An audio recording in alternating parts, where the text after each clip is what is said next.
What's up, guys? Welcome to the live stream. We are gonna get right into it. I have a couple cool announcements. Looks like we got Andy, Jaggy, and Matt already in right now. We got 4 people already in the live stream. I have some really cool things to go over with you guys. Make sure, I think my audio is good, but comment down below. Let me know if everything's good or if you're experiencing any troubles. I think we're good. I think we're fine right now, but let's get into it. I've been rushing all day to get all this stuff set up. I have some cool things to show you guys. Let's see. Okay. So I have in my next view, like I'm going to switch over to my corner reaction view. I have pulled up my cloud chamber. I've talked about my cloud chamber on this channel before, and some of you guys have mentioned it. And I've talked about my ideas of how I want to use it to maybe potentially help find empirical evidence of ghosts. And so we're going to get right into that. But first and foremost, I want to shout this out right now. Right now, during this live stream, I'm going for a minimum of 2 hours. If anybody who, links in the description, anybody who during this live stream signs up for my Patreon, even just for $1, or goes to the next level. So if you sign up for my Patreon or upgrade to the next level, I will talk to on the phone for a minimum of 10 minutes about an interesting location anywhere in the world. It could be close to where you live. It could be a fascinating place that you're interested in anywhere in the world. And I'll put it on the Moonlit planet. And I'll pin the location with the suggestion of whoever put it there. So just, what's up, Matt? Morning, 7 o'clock. I'm thinking this is a good time, maybe a little bit earlier, maybe like an hour earlier. That would kind of help me get some of the people in the United States on this side, but then also like over there in Europe and different areas like that. Hi, Carrie. It's good to see you. I started a little bit later for various reasons, but I'm glad I was able to start this later so I could get you guys in there in the live stream. I'm excited to see you guys here. Thank you. But yeah, anybody who supports me, anybody who signs up for even just $1 or moves up to the next tier, I will talk to you on the phone for a minimum of 10 minutes about an interesting place for the Moonlit planet. And for all my poltergeists out there, you might be wondering, what good does a phantom? Why would you want to change from a poltergeist to a phantom? Because admittedly, it's been a little cryptic, and I haven't had a good opportunity to explain what the phantom tier level is. Let me just switch over to my corner reaction here. So I'm gonna just let's see. Well, I'm gone. I'm gonna show you guys that in a second, and we're gonna go over to this right here. We're just gonna kind of go through this. The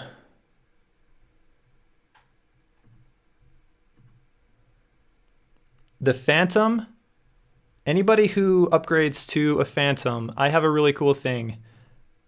I have a really cool thing going on right here. So this phantom tier, you get exclusive Moonlit multiverse voting rights. And I have not revealed what that is as of this moment, but I am going to post a video midweek sometime. I don't know exactly when. And it will be really, really cool.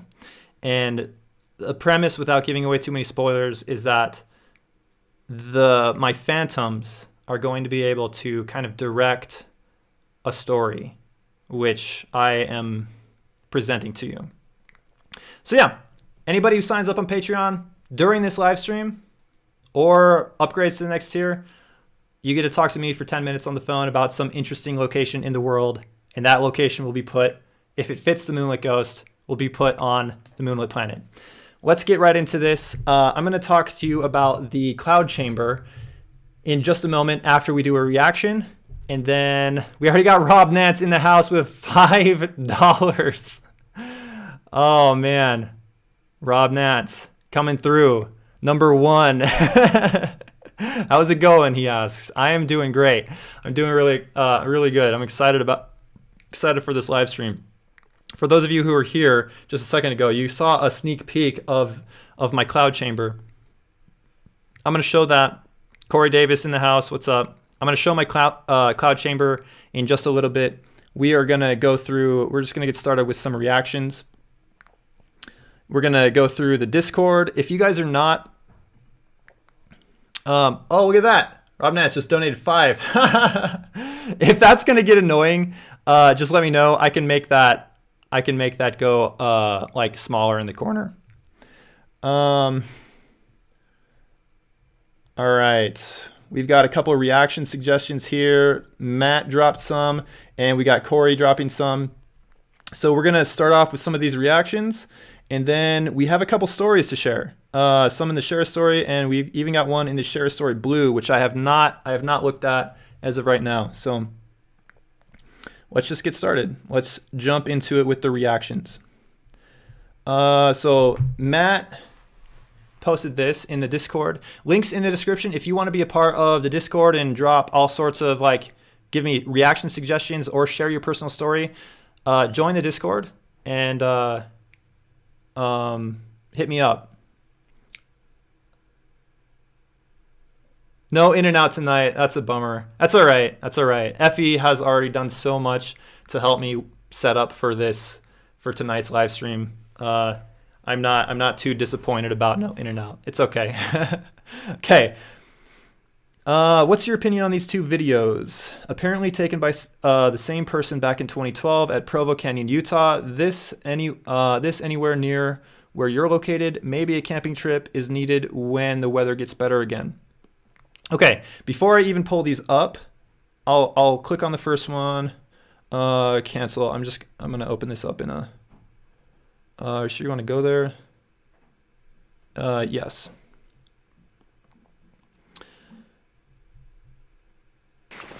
All right, before I play this, whoops.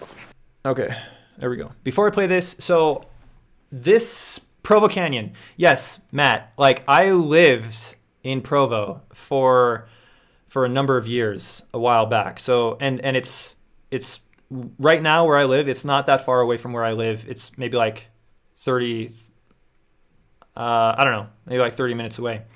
But I have heard a lot about the Provo Canyon Bigfoot. And years ago, I watched these videos. I don't remember what my thought was on them. So this is kind of a new reaction. It's probably been over 5 years since I've seen these videos. So it's almost like a brand new reaction. Are we, is the video good here? Let me just make sure that the screen is good. Oh, no, wait. What is that for? Yeah, I think we're good there. All right, let's jump right into it. This is a good one. It's only 20 seconds long.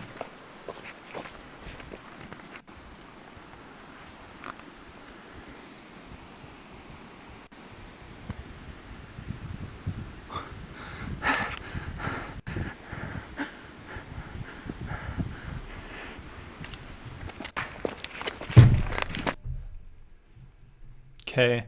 That was really hard to make out. I'm wondering if this one, I know there's a couple different ones. If you could find, I'm sure there's a stabilized version of this online.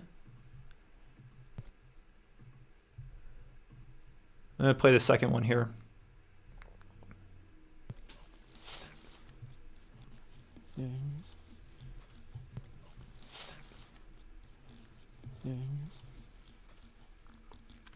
Can't see.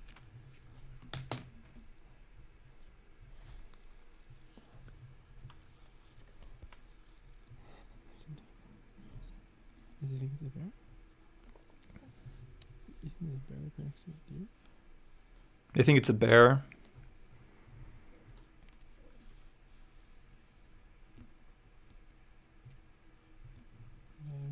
It looks like you can tell it has.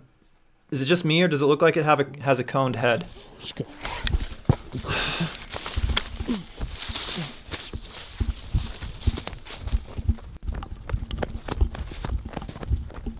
And then they're just running. I think that's all it is there. Let's go back. I just want to see if I can make out. Comment in the comments. So let me know if you think a feature of Bigfoot is that a lot of people report that they have like a coned head. I'm wondering if you could see its head kind of like right here.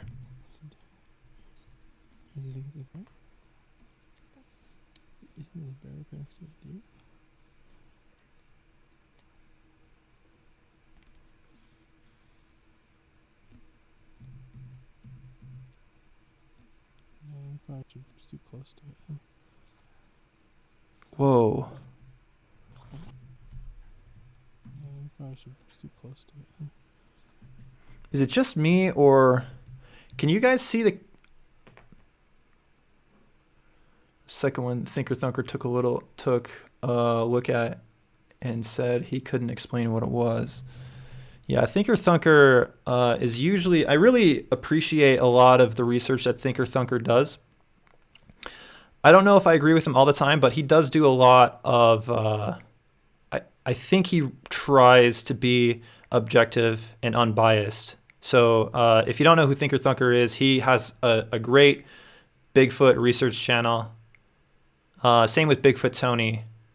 I'm more on board with Bigfoot Tony than Thinker Thunker in terms of what I agree with and what I don't. But Thinker Thunker is also great.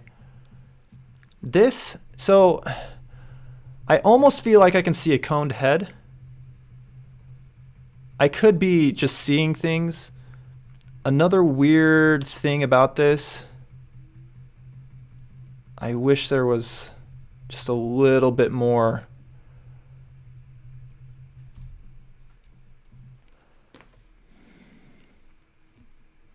It is like jet black. It almost looks like a shadow. Like it almost doesn't.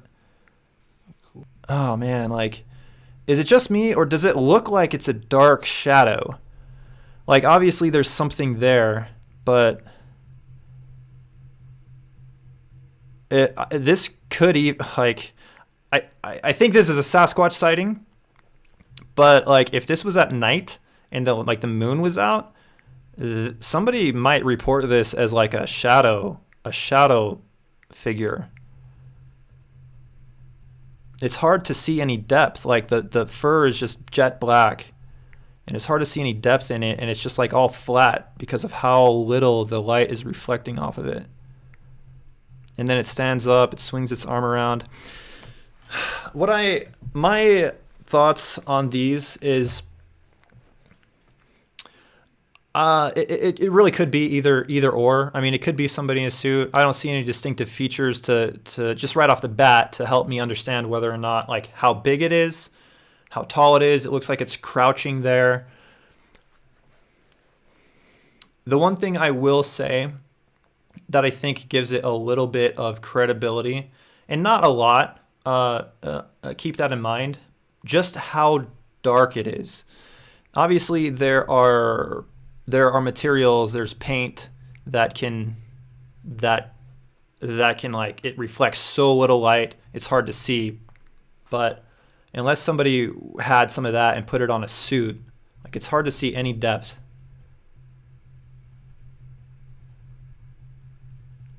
I think this is a good one to investigate further.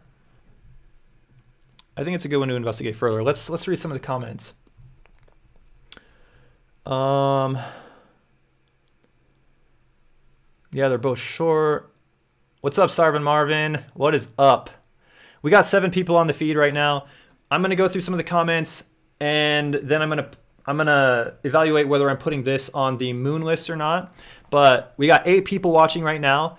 For anybody who is watching this right now, I pitched this at the very beginning. Anybody who supports me on Patreon during this live stream, or if you're already supporting and upgrades to a new tier, I will personally talk to on the phone for a minimum of 10 minutes and we'll talk about an interesting location that you can choose. It could be anywhere in the world, anything that you have an investment in, or if it's close to where you live, or just anywhere. I'll put it on we'll talk about it, and if it fits the criteria, I'll put it on the Moonlit planet, and I'll pin your name on it. So I'm not going to talk to people on the phone during this live stream, but I will after the fact. All right, it goes back. Its back does not look like a bear's back would. Like its back, I'd like humans. Please go camping there. So it would not be hard for me to go camping there. It's literally, I spent however many of my years living in Provo, and I don't know exactly where they are in this canyon. Obviously, it's a big canyon, but I've been up and down that canyon a lot. So it wouldn't be hard. It wouldn't be hard to do that, to just find a spot and camp out there. And like set up like infrared cameras everywhere, and yeah, that would be interesting. And I really do want to do something like that. Maybe I'll do it for like a special for the Moonlit Ghost. We got Andy Jaggy, 8:40 here in Switzerland.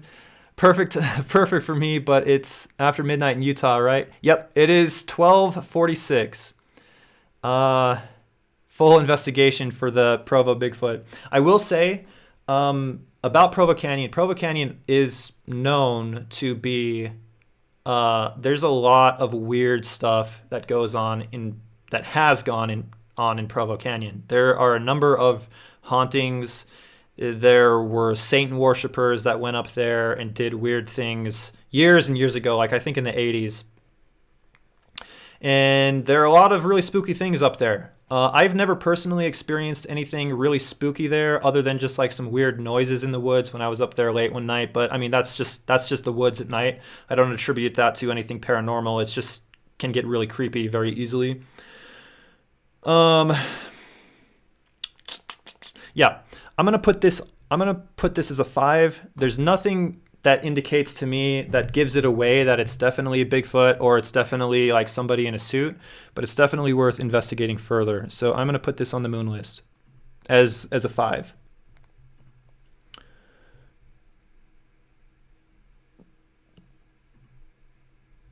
And I know I'm going, yeah, you guys can't see the tab. Oh, is this like, okay. So,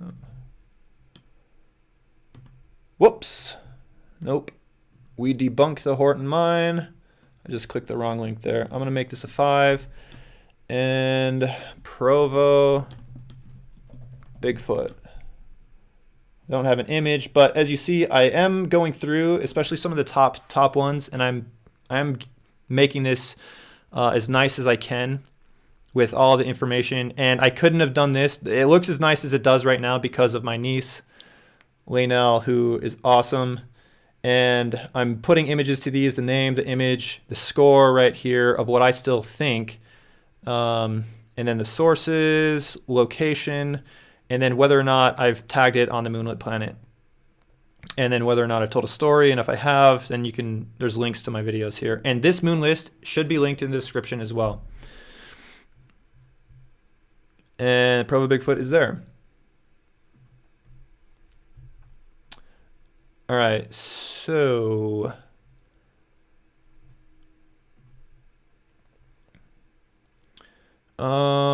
we have another reaction suggestion from, yeah, if you guys want to check out the moon list, it's linked in the description. If it's not linked in the description, I'm pretty sure it is, but if it's not, comment and I will link it in the description for you guys. All right, so Corey D, we got coming in a video from Reddit here. You should react to this. It might be a puppet if it's a hoax. All right, let's take a look. Reddit is fine. If I get a link, if at all possible, like I'm fine taking links from YouTube and Reddit. If it's like a link, if it's a weird link from a not a very common site, I probably am not going to react to it just to be on the safe side. So if you have a video, I prefer if you could find a YouTube video of it, but I'll also, if it's on Reddit, I'll also make sure to check it out. So worked hard. This is from the Reddit subreddit Humanoid Encounters. Worked hard to heavily enhance the key parts of this sub's top post of all time. All right, I have no idea what this is about.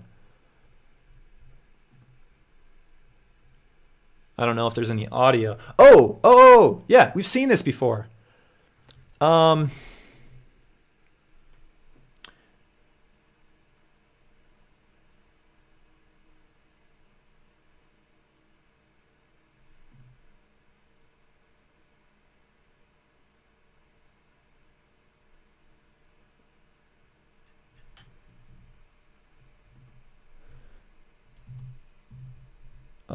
It doesn't look like Reddit. YouTube with comma and period. You can go frame by frame.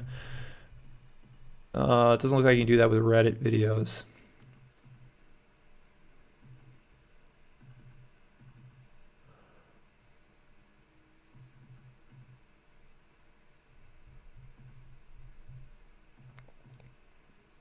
Let's wait for the second close up here.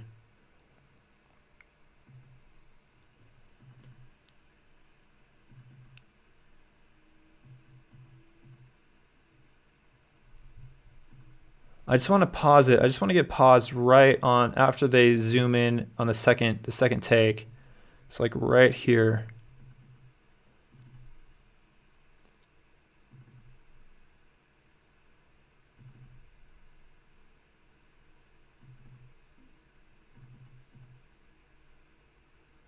I don't know. So I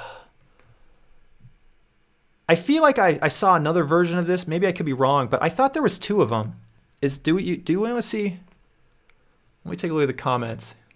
Strange for sure. Starvin Marvin says, have you ever seen the video of Dr. Hannah Strait who thinks she sees a Bigfoot while solo camping? Nothing too intriguing except for the fact that all of her other videos are just about camping.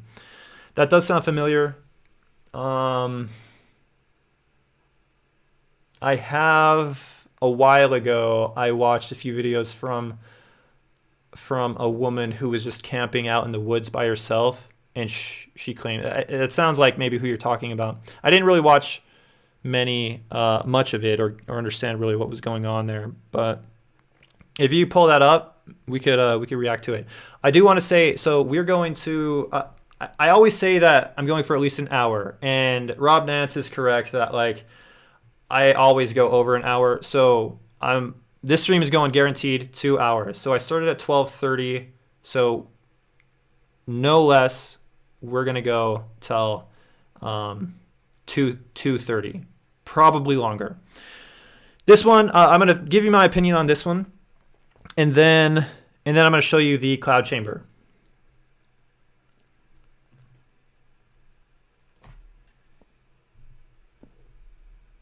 One more time.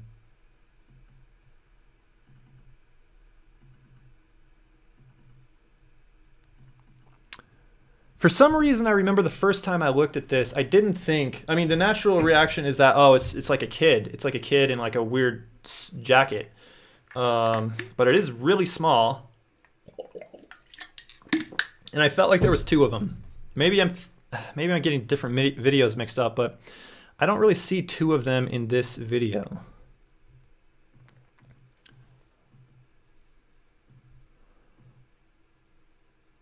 I don't know. I'm really on the fence about this one. It's going to be either a 5 or a 4. I could be convinced either way. What do you guys think in the comments? Should I put this on the moon list? It is a weird video. I'm thinking like, I know people have said they're like gnomes. They're these weird small gnome creatures. The video I saw actually had audio to it. But let's figure out if we're going to put this on the list as a 5. And then after we do that, then I'm going to pull up the cloud chamber and tell you about all that stuff. Could be a puppeteer's head. Interesting. So like there's a person standing behind this rock, and he's like holding out like a puppet, and the puppet is like creating this weird illusion. Whatever it is, I'm positive there is something actually there. This was not edited. This was not edited in post-production. This was actually, what you're seeing on camera was actually, there's something behind that rock. The question is just, what is it? So the question I'm having is, do I want to put this on the moon list? It's a 5 or it's a 5 or a 4 to me. And for a reminder, what the ratings are. Want to investigate further or impressive fake? What do you guys think? I want to know what it is, but I don't know if I really want to spend energy finding out what it is.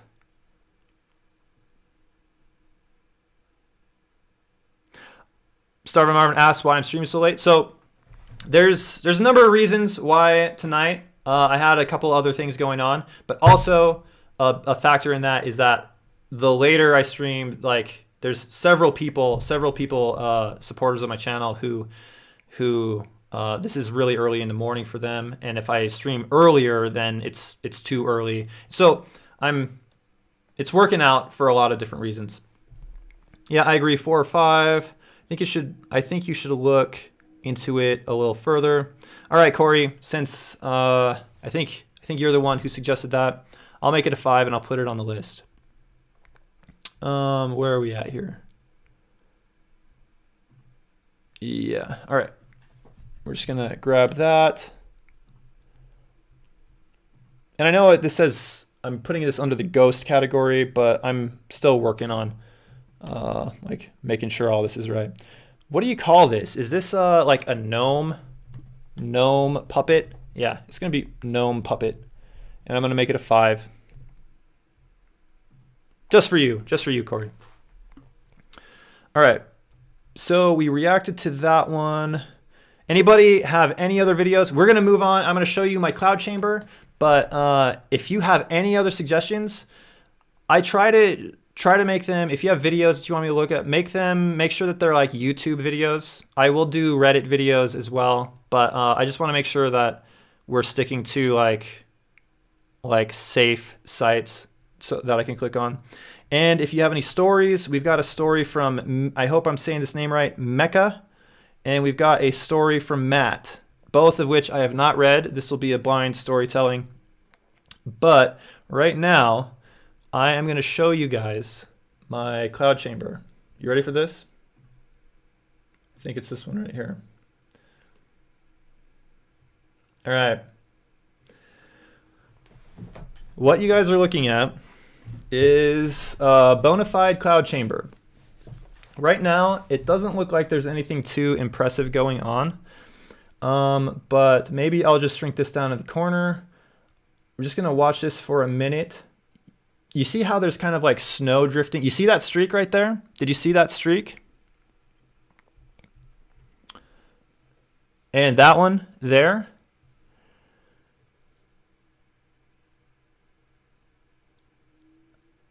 Comment and let me know if you can see like streaks shooting through on the surface of this container.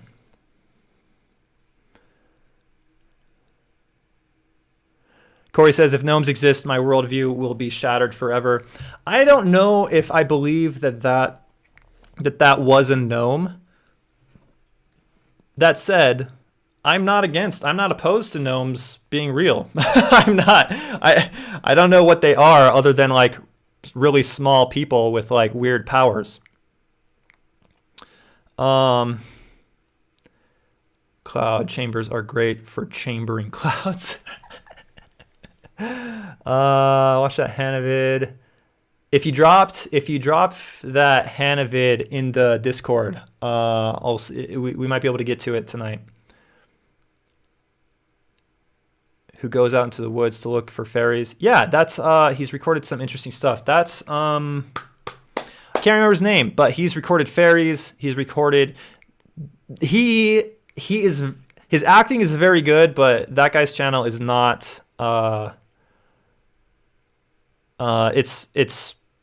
it's not real. Like those fairies our CGI, he had another one where he found a like dragon in a cave, which is very impressive. It was very good, but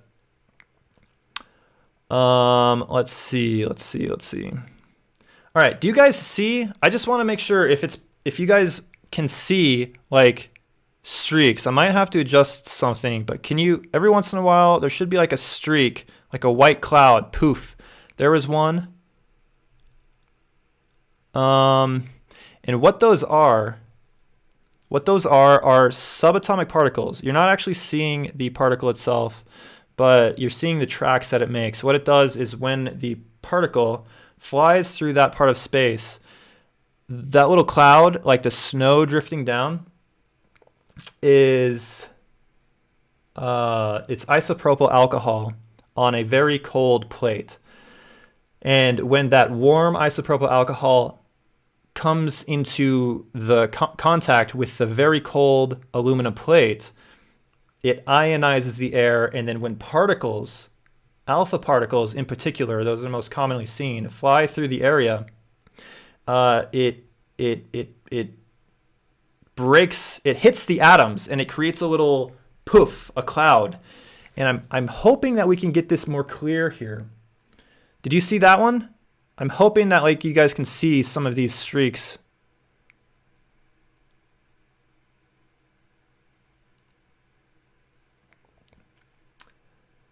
I'm going to adjust the light. Did you see that one? Did you see that one? Those are alpha particles. If you see one that bounces around, those are actually electrons. Yeah, Peter, thank you for confirming that you were actually seeing some.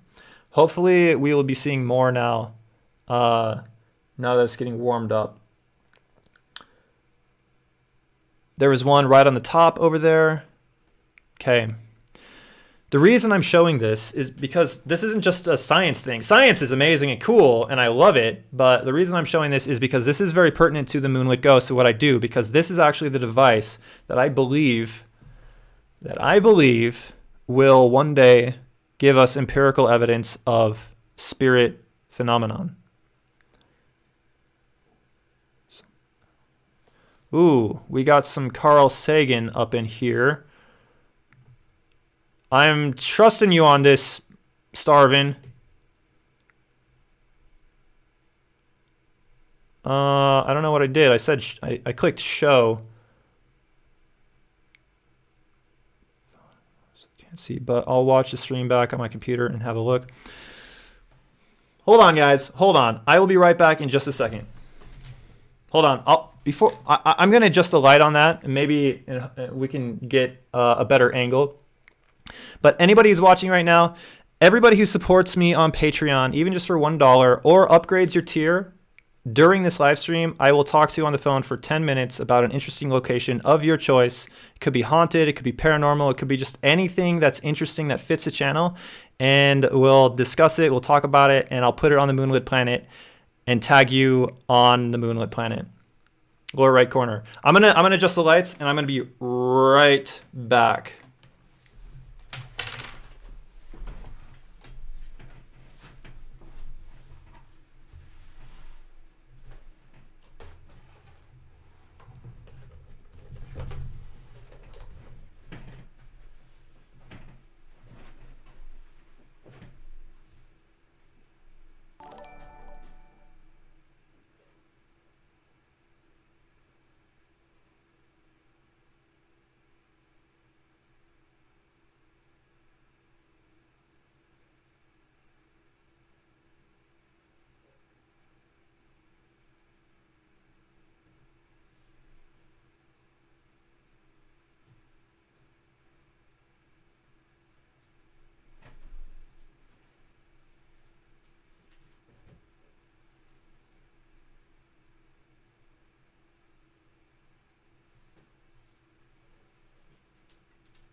All right. We got to let that cloud settle for a few minutes before the atmosphere balances out again really quick because I just disturbed it.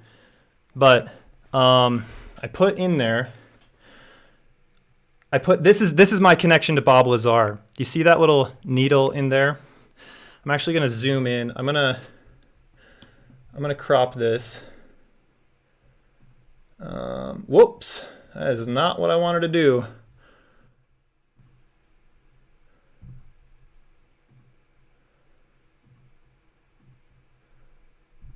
So just bear with me. Just bear with me. I'm gonna get it right close up on that needle.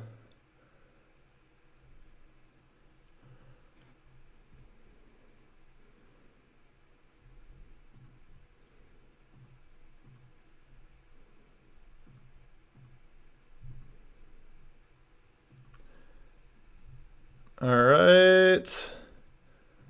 Let's transform that. This is a live transformation of this shot. Just bear with me, guys. This is going to be really cool.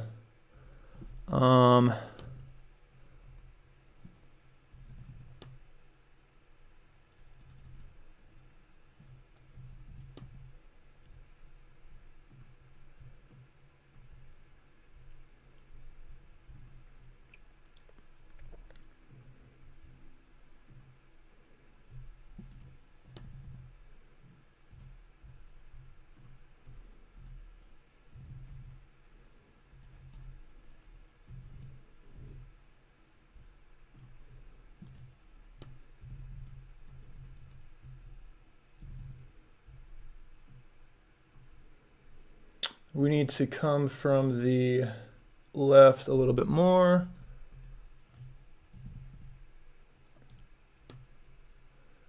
And bring the bottom down. So we'll do like 50, 60 on the bottom. I think that's cropped just good. Did you see that one? Look at that.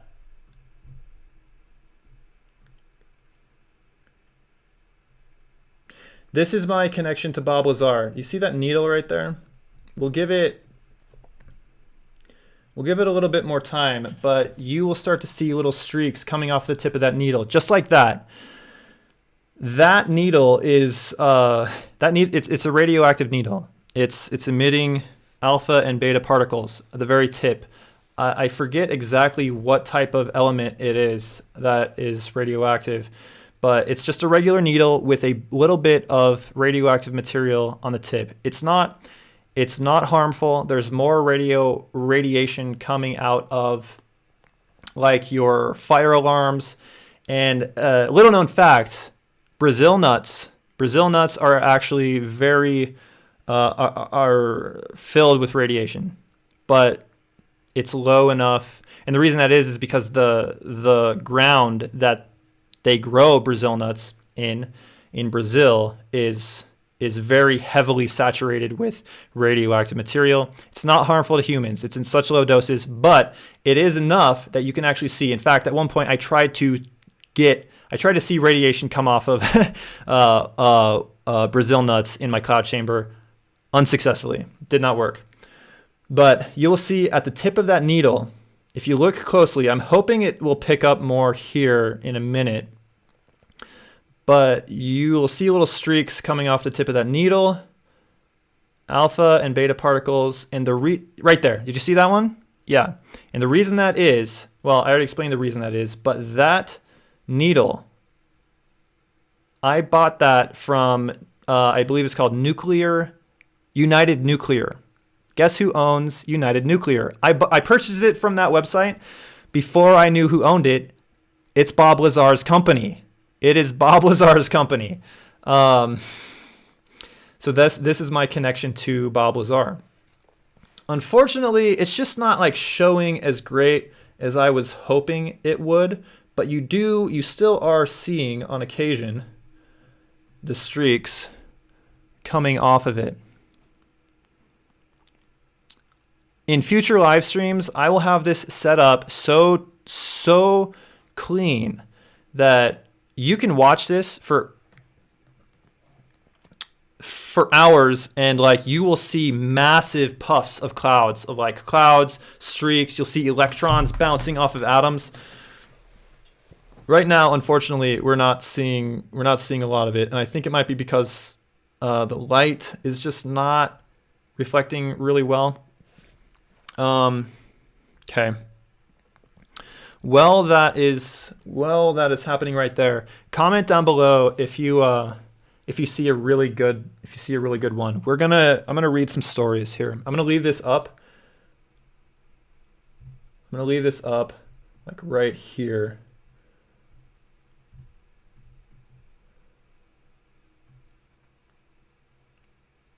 It's got to be better than that. Okay. Well, that is going. We are going to go to Share a Story Blue. For those of you who are wondering what the difference is between Share a Story and Share a Story Blue, so Share a Story is open to the public. It's for anybody to just go into my Discord and drop a story. Like put a story, share a story. Share a Story Blue is for patrons only, and it will be prioritized, but like there's not a lot going on right now, so we'll definitely get to Mecca's story here. So Matt, I have not read this yet, so this is going to be just a good reading. Let's take a look at some of the comments here. Lower right corner, nice one. Welcome, Carrie. Carrie, welcome to the Moonlit Mob. Thank you for joining me as an orb. Emily asks, so Jacob, are you saying that you think spirit matter is visible because of how it interacts with subatomic particles? That is a great question. I'm not necessarily saying that. What I'm saying is that if the idea of this stone, I think it's called the stone wall theory, the idea that some ghosts that we see are just replaying like a movie, like they're stuck in a time loop, and some people can, like in their mind or in their spirit or their eyes or whatever, in the right circumstances, can see that movie replaying. And this happens, supposedly this happens with great moments of, like, especially when somebody dies in a very emotional, high dramatic state. It's like they can't move on, or like the earth itself, it's like a memory of the earth. Well, so if people are really at times seeing the memories of the earth replaying, you're not only seeing like a ghost or a thing that's happening. If that is really an image, if it's really an image of somebody that was in the past going through their motions, and it's like you are seeing a vision of like a movie play out, something that has been recorded in space and time, and for some reason you can see it repeating itself. You're not only seeing the spirit apparition, you're not only seeing that happen, you're also seeing the subatomic particles that are going through the person at any given moment. You're not actually seeing the subatomic particles, but like, for example, the woman I saw at Myrtle's plantation, I saw a woman walk through the door, fiddle with keys in her hand, and rattle the door handle. If that was her actually just replaying through that moment over and over and over again, and for whatever reason I was able to tune into that, then that over and over and over again moment, there are subatomic particles flying through you and me right now, all sorts of particles, neutrinos, alpha particles, beta particles, other types of radiation, the sun, light. So when you're watching the world repeat itself, whatever that person was doing when they actually imprinted on that place, there were subatomic particles going through their body. What I'm saying, Emily, is if I could get this cloud chamber, right in the spot where that ghost, where that woman walks through, I wonder it's my hypothesis, it's my theory, that you may be able to catch these subatomic particles that were flying through her body at that moment in time. And if that's the case, if that is a possibility, then what you would need to do is you would need to set this device up. You would need to set this device up and just set it there, and just put a camera there and hook it up to a computer and have it run through a pattern recognition software. And if you could get subatomic particles flying through the same area at the same time, it's not proof of ghosts, but it is a bridge. You would be able to see a phenomenon happening empirically. If you could repeat, if you knew exactly when the subatomic particle was going to fly this way and another one was going to cross it this way and another one was going to, an electron was going to bounce off, if that pattern keeps repeating and you can catch it in a cloud chamber, then there it is. That's it. I don't even mind if somebody else does this before I do, because you heard it here first, guys. But when this channel is a lot bigger and I have more funds to be able to do this, I'm gonna do that. And I'm gonna try to get this. And you guys can help fund all of these crazy projects of mine by supporting me on Patreon. And everybody who supports me on Patreon or ups their tier during this live stream, pitch again. I will talk to on the phone for 10 minutes about an interesting location to put on the Moonlit planet. So head on over, links in the description, head on over to my Patreon, support me there, guys. Thank you. I am going to get to Matt's story here next, but I'm going to adjust the light one more time.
There we go. I think that's a little better.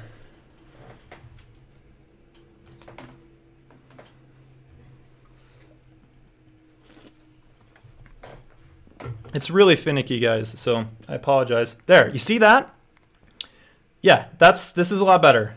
It is a little bit blurry, but you can see in that spot, you can see those little streaks shooting off the edge of that needle. Thank you, clear as day. Awesome, I'm glad you guys can see it from that angle. Unfortunately, the needle is a little blurry. It's very finicky. It's very finicky trying to get the camera to focus and get the light in the right spot. But you see those streaks shooting off of the edge of the end of that needle. That's radiation. It's not dangerous radiation, but they're alpha and beta particles. If you see one, comment down below. Yeah, I know, Matt, thank you. It is amazing. I saw this for the first time at the Boston Science Museum when I was traveling the States like 5 or something years ago, and it blew me away. And I got home and I had to look up, and I made one. I made this cloud chamber. Did you see that long streak right there? You saw that, right? That wasn't from the needle. That was from right there. That was from background. That's just background radiation that's all around us. You and I, oh, it's getting really good. Do you see that? This is exciting. This is really exciting. I could just sit and watch it all day, I swear. Sometimes you'll get really big streaks, and sometimes comment and let me know if you see one that like bounces around. Like it'll go straight and then it'll bounce and it'll like zigzag. Those are really cool. Those are, if I remember right, those are electrons bouncing off of atoms.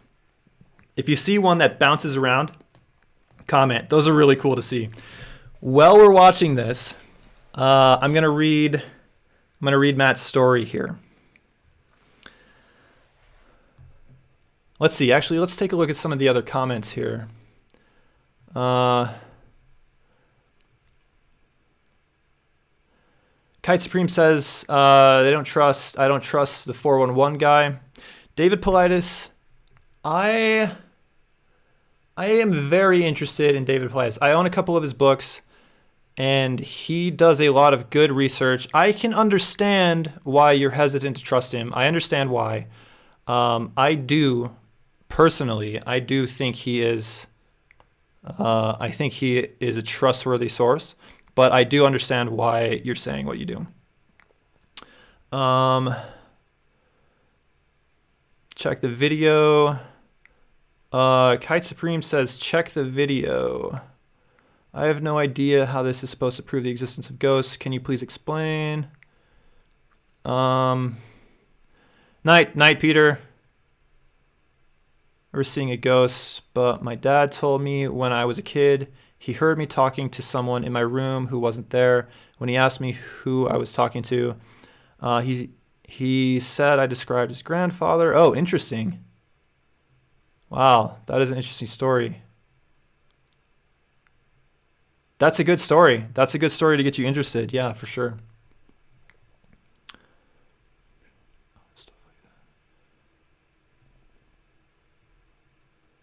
Andy Jaggy, I'm sorry if I'm reading your comments late, but yeah, hopefully you can see the radiation coming off the tip of that needle. I don't know. It fades in and out of how good it is.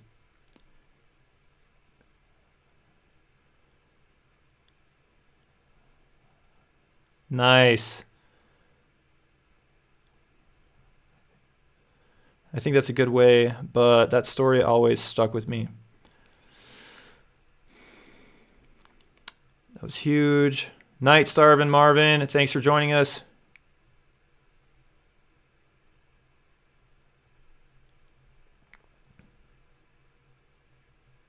I hope Marvin is still on, so he knew. I think he's talking about the story about his grandfather. I did. I hope he hears that I did read that. Matt says, think you need to set up an HD camera pointed at this 24 hours so we can keep staring at it. I know. I do need to do that. It is very finicky. But while that's recording, I am going to get to Matt's story here. All right, so Matt says, so I mentioned before that I grew up not far from the house of the famous Enfield poltergeist. Yes. Don't know if you'd be interested, but in case you want to add it to the Moonlit Planet, it's 284 Green Street, Enfield, North London. Oh, wow. Wow. Okay, I'm gonna open that link in a new tab. While that's pulling up, I'll continue the story. Growing up in that part of Enfield in the early 90s, everyone knew the story of the poltergeist, and I was lucky enough to have a close friend who lived at the top end of Green Street, so I was always around there. My friend went to the primary school. I think that's the equivalent of kindergarten in America, age 4 to 10, across the road from the house, and we would often go to play in the park just up the road.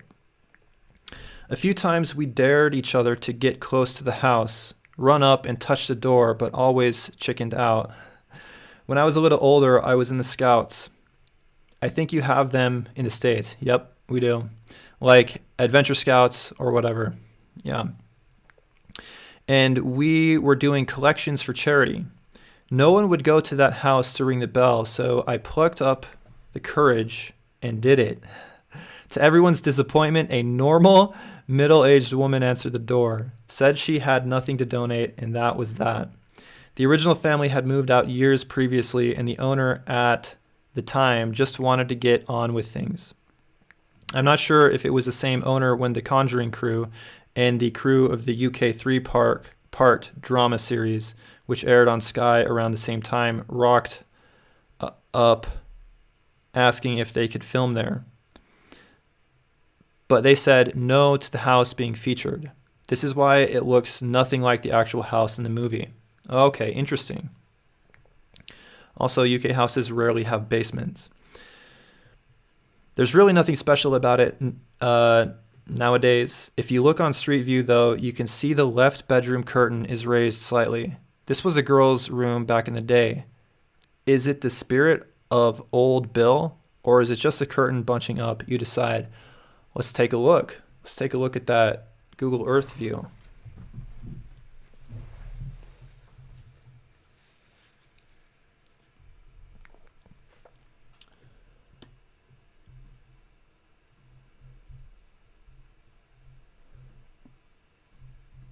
So it's on Google Earth. Unfortunately, I can't do Street View, but I can pull this up on Maps.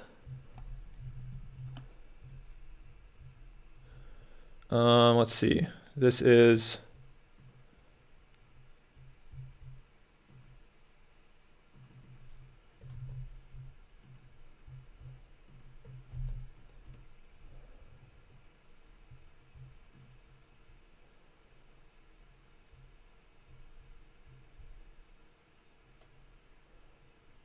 oh, interesting. This is the house, huh?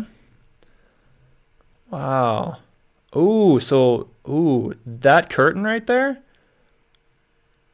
Ooh, that's where the girl used to sleep, huh? What do you think this is over here? You see that like dark, shoot, I'm in the wrong view. Sorry, guys. This is where I'm at. I was talking like you guys could see this, but sorry about that. So we're here, and this is a curtain that you're saying is bunched up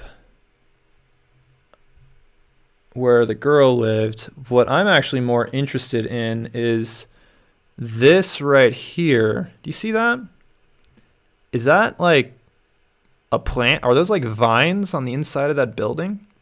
Like, what is all that darkness? Like the dark lines.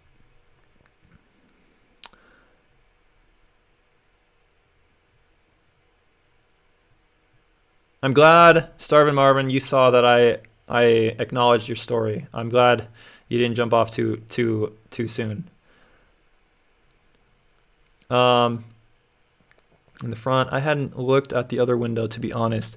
Yeah, that one bunched up there, I don't know. It's just be bunched up for some unknown reason. I'm actually interested. Like, it looks like those are vines, like those black things. Looks like a plant or some weird thing. I don't know. That's weird. To Kite Supreme, what we were looking at, that needle, that was a cloud chamber. You can see subatomic particles, alpha and beta particles with that's my personal cloud chamber I made. Nope. And if you see a streak, if you see a puff of cloud, yeah, if you see a puff of cloud or like a white streak, that is like a radiation, an alpha particle, a beta particle. And I described earlier how I think that this could be used to help discover ghosts.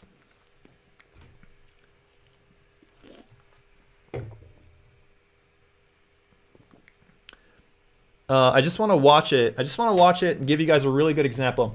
I'm watching the screen. I'm not watching it physically in person. Oh, did you see that one? Yeah, I think that was an alpha particle. I'm actually just watching it on the video. The chamber itself is actually about 5 feet away from me, and it's obscured, covered by a blanket,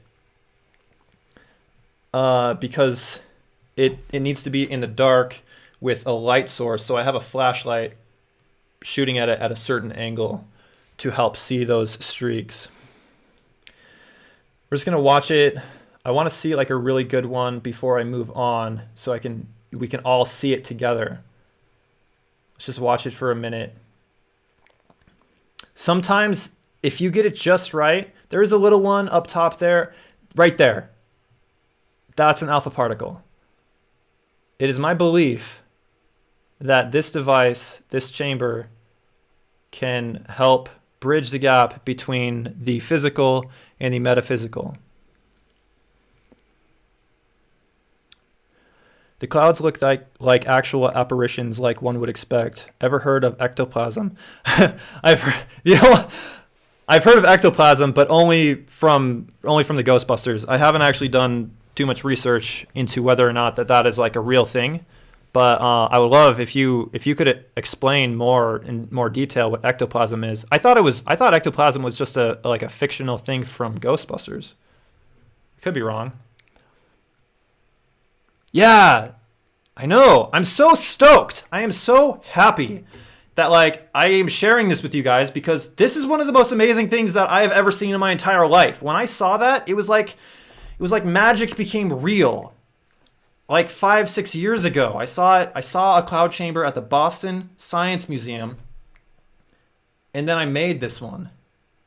And they're actually really surprisingly easy to make. You just have to fiddle around with it for hours and hours. It probably took me. This version that I have right now is like version number 5. I made like several different versions before it that weren't very good. And if you would like to see how I made it, make sure to like this video.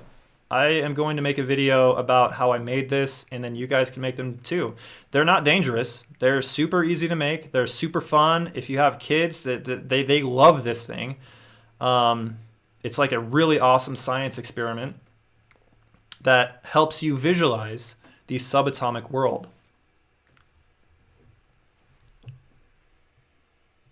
Ooh, Kai Supreme says ectoplasm is real. People report it right before abductions. Interesting. It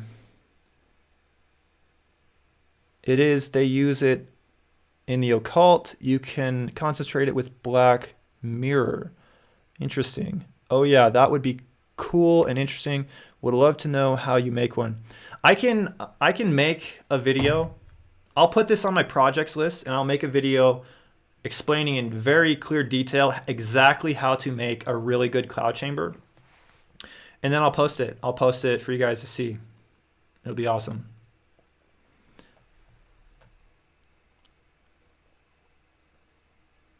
So to be clear, Starvin Marvin, this isn't proof of ghosts. This is proof of subatomic particles. This is visual proof. Like, there's all sorts of experiments that can be run to show that subatomic particles exist and that they're real and they're all around us. But this is a visual cue to help us understand that subatomic particles do exist and they're all around us. So I'm gonna just try to really quickly explain how I think this could help us understand ghosts, and then we're gonna move on to I think Mecca's story.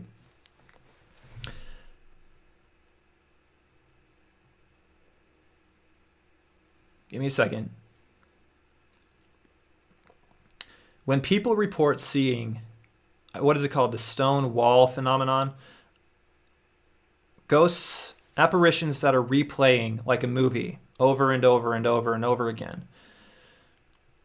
If I'm looking in a certain direction and I see one of these apparitions that are just like replaying over and over and over again, I'm not only seeing, if it truly is, and this is, I don't know if it is or not, but if this is actually what's happening, if people are tapping into like the memories of the earth, it's replaying significant events in people's lives and they just get stuck in this loop. If that is what's happening, and when people see that, you're not only seeing the physical person, the apparition, you're seeing subatomic particles that are also going through that person. Like back in time, when that person actually created that imagery, there were subatomic particles flying through the universe, flying through them in a specific order, in a specific way, like randomly. And if you put one of these cloud chambers in a spot, a known spot where this is known to occur, like Myrtle's plantation right by the front door, and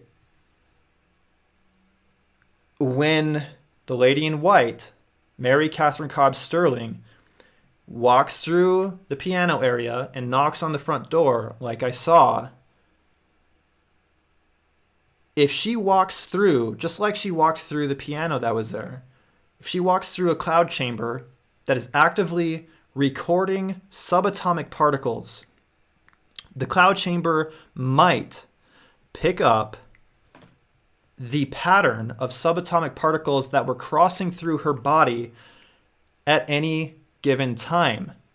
And if you could hook this up to a HD camera with a computer, with a pattern recognizing computer, and if you could see over and over and over again that there are particles repeating their patterns, that would be so unbelievably astronomically improbable, near impossible, that you could catch proof, you could catch evidence that there is some spot on the earth where you're actually recording subatomic particles repeating themselves.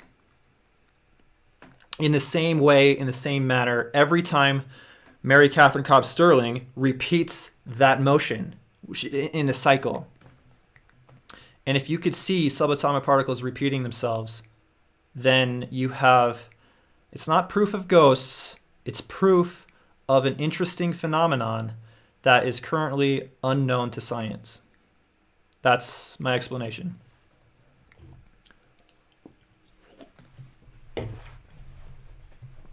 And when I'm bigger, I'm going to put one of these in a haunted location. I'm going to try to do that.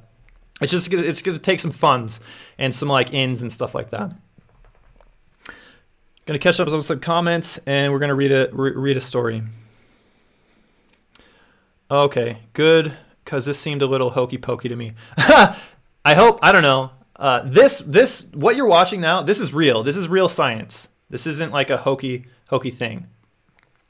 It might sound a little hokey when I try to say it can capture ghosts, but you know, I'm going to do it. I am going to try to do it with my cloud chamber, and you know, hell or high water, it'll work out or it doesn't. But I just have the thought in my head, maybe it'll work.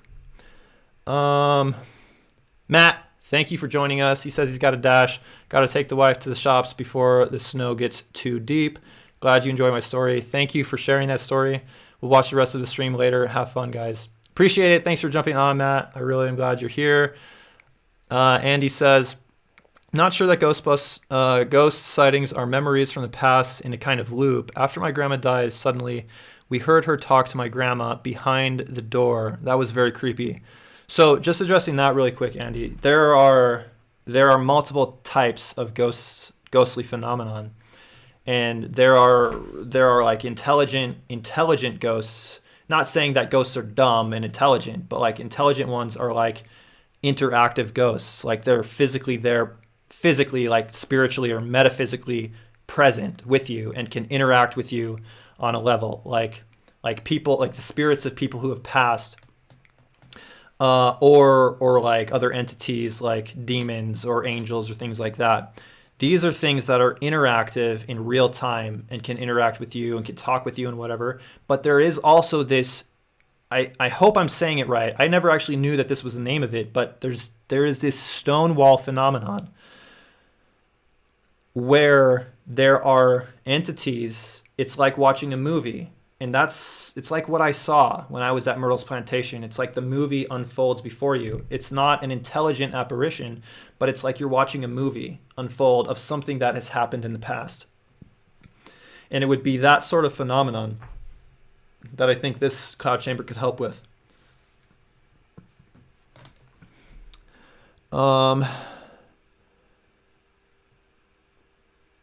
You think so, Kai Supreme? You think I'm right? I think I'm right too. I have no idea, but when I have the funds and I have the ability to actually do that, I'm definitely gonna try it.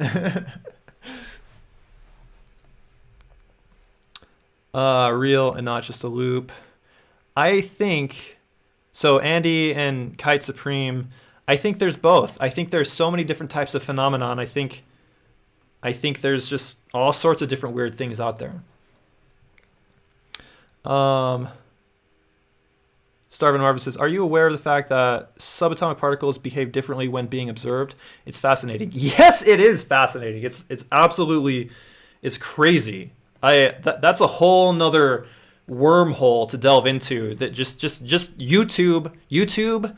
We're not going to talk about it because it's getting a little off topic, but YouTube, the double slit experiment, if you want your mind blown. It's crazy. It's crazy, y'all. Yes! Starvin Marvin! Yeah, the double slit experiment. Yep.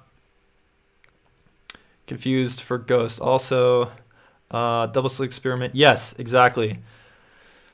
Effie says, she's still here. Totally caught my second wind reading all the comments. Kite, that's an interesting thought. I think if it is a memory event replaying, that doesn't mean ghosts aren't real. Yeah, I think you guys are really, really onto something. I think there's both types of phenomenon going on. I think there are interactive, real-time ghosts, but then I think there's also this like a recorded movie type deal. Okay, we're gonna go to, maybe I won't get rid of this, but I'll put it like over. Actually, I'll keep it up. I'll keep it up while I read Mecca's story. So this is going over to the Share a Story public chat, and this is Mecca right here. I don't know who Mecca is. I don't know if you're in the comments. If you're watching this right now, comment and let me know if you're here. Mecca says, there was this one time back when I was in middle school or elementary school. I can't remember. I was in my bed at night watching videos, and my older something was doing the same on his bed. We shared a room. Suddenly, we both heard the cry of a baby outside our window. It sounded like one from a movie.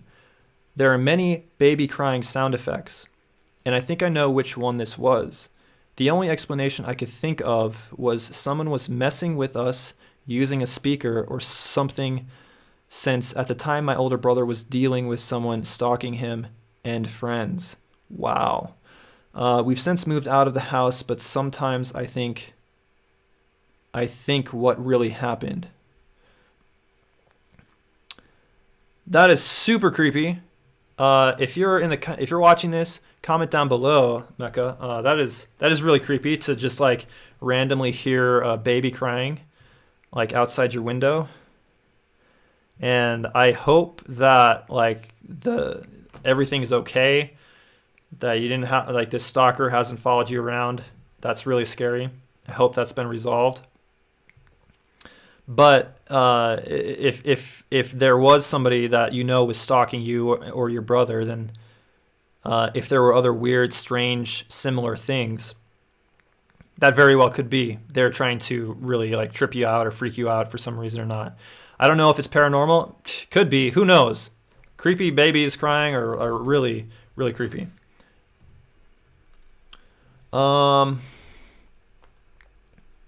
Effie's got a lot to say. I'm really interested with how time works.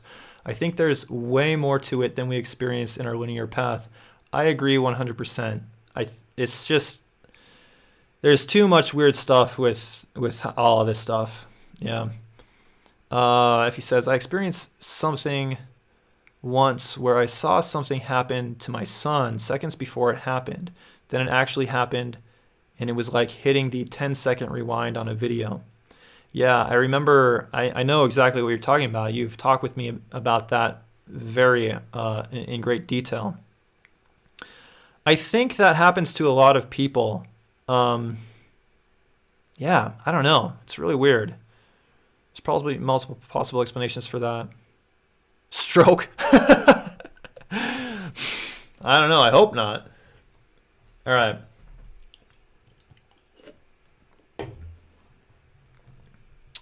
We are going to get into, we got 9 people watching this. I don't know if it's all the same 9 people. Maybe some new people have jumped on. If you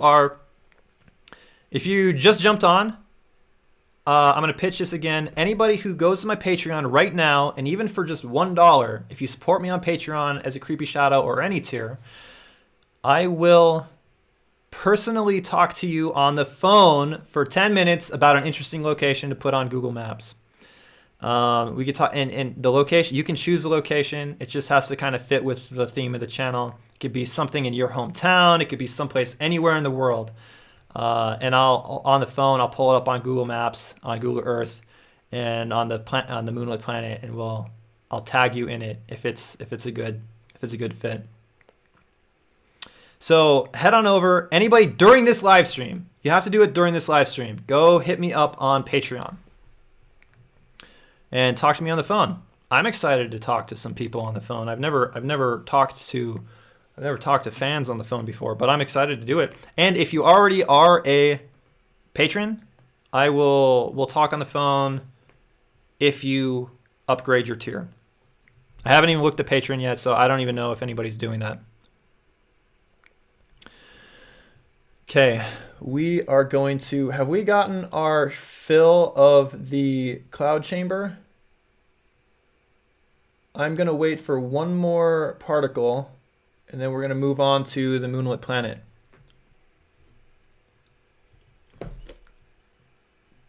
Did you see it? That was a good one. That was a really good one. We're going to make this invisible for the time being. We'll come back to it. Okay, guys. Go to, on the Discord, go to the Moonlit planet and drop coordinates. If you want to look at a weird place.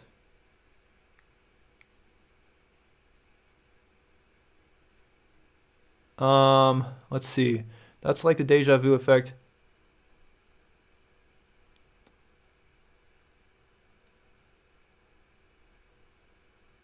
I support you on Patreon, but I don't know how to pay. I don't even buy stuff online. I'm ignorant. I don't believe you're ignorant, but if you don't have the means to, please don't support me on Patreon. Just only do that if you can afford to. I don't want to be taking anybody's money who needs to use it for more important things. But if you are able to, there's a link in the description of this video. I believe it should just say, let me take a look at what it actually says. It should just say Patreon, and then just click that link, and patreon.com/moonlitghost. Click the link, and then it'll take you to like spots where you can support me, even if just paying $1 a month.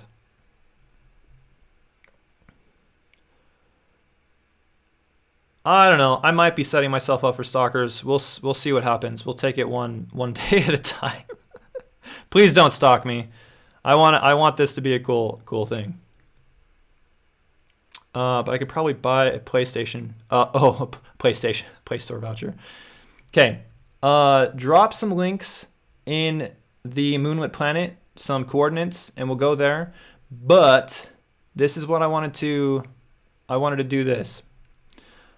Oh, who was it? It's Starvin' Marvin? I wanted to go back to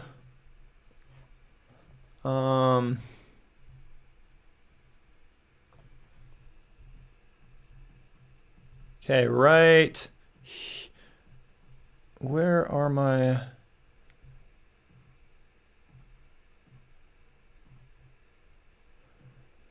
Moonlit planet? Okay, Circle in the Woods. So I did find that Circle in the Woods, and I want to get you guys' thoughts on this. Man, that is super creepy. I want your ectoplasm, Starvin' Marvin says.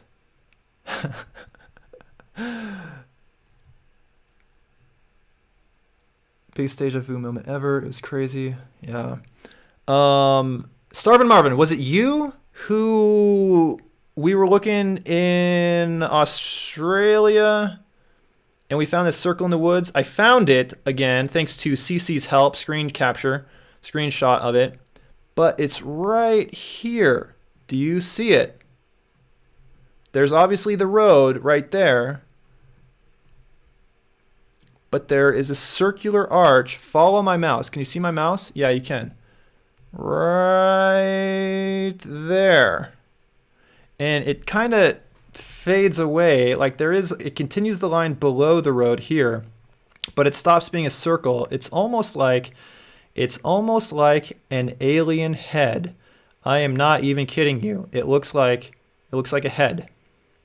But let's just focus on the top part right here. And the reason I'm doing this Moonlit planet is because there are so many strange things in the world that, like, what do you think can account for? I'm not saying this is paranormal, but it is weird. You see the circle, right? Like the half circle.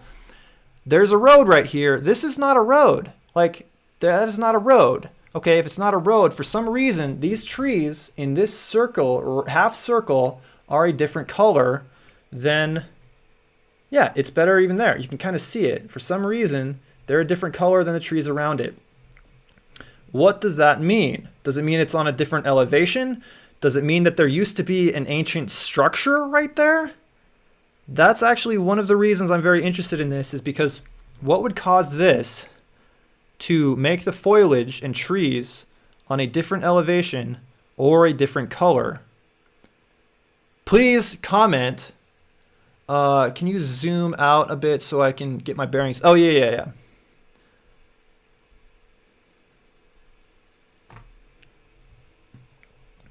So if you go to, actually, let me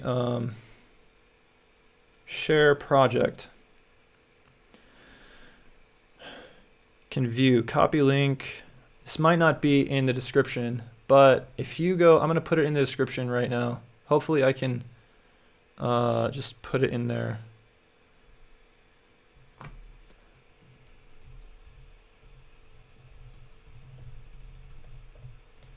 Moonlit planet.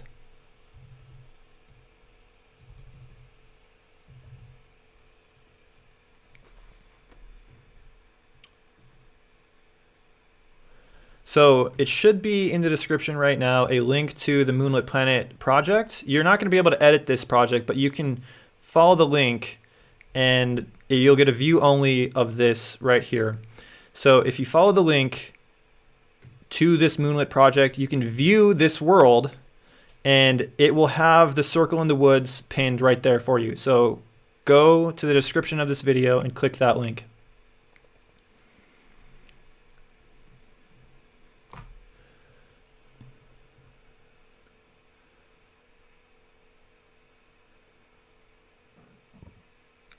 Kind of scary.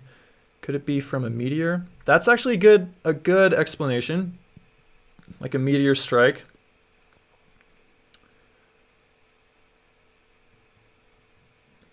That's a meteor strike. Okay, Australia has heaps of them. Best bet. Okay, it might be a meteor strike.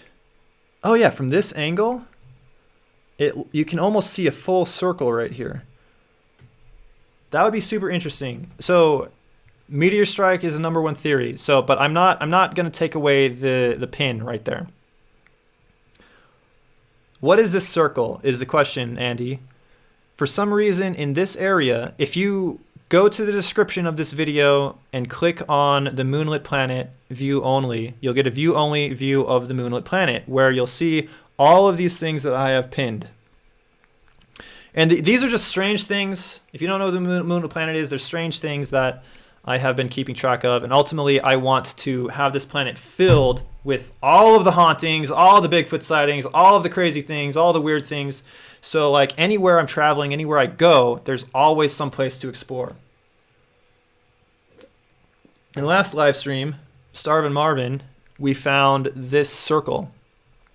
And I thought maybe there's a circle, like it could be a meteor strike. I thought maybe it might even be like an ancient structure. And the reason I am thinking ancient structure is because if you go to the Moonlit planet and you come over to all the way over here, there is an interesting spot that I found. I think this is in Pennsylvania. Right here, way out in the woods. You see this line right here?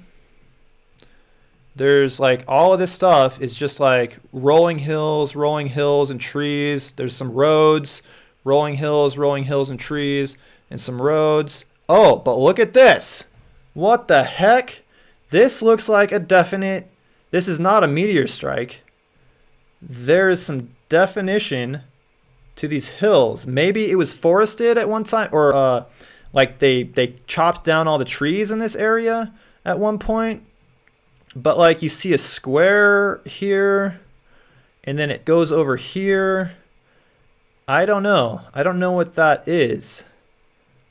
Maybe they cleared it out in one area, or I don't know. I just am interested into like knowing why there's less vegetation in these spots. Because it means there's something there. There's something that I don't know what it is. It's a mystery, and I want to know what it is. That road is a fire trail. Yep. Okay. What we're going to do here is I'm going to kind of just go through some of the interesting locations that I've pinned here. Sloss Furnace. I have a video about Sloss Furnace. Go to my channel and check it out. It's a really heartbreaking story about this industrial complex. A lot of people died at this place, and it's currently a museum.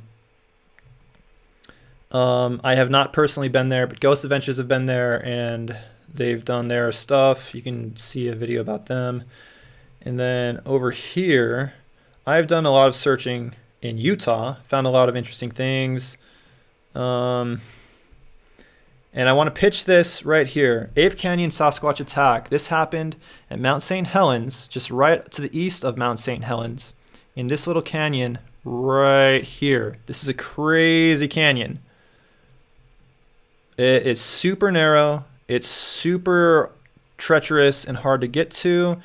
And there were some miners up in this canyon mining. You see that crag right there? Oh, wow. Look at that. It's like the mountain split in half.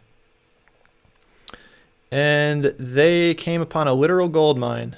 And then they were attacked by a group of Sasquatch, or so they claim. Fred Beck wrote a book about it, published it in the 60s, happened in the 20s. And this is the video that is going to post Monday, the Moonlit Tale. I'm talking about the Ape Canyon Sasquatch attack. And also, that gets me into not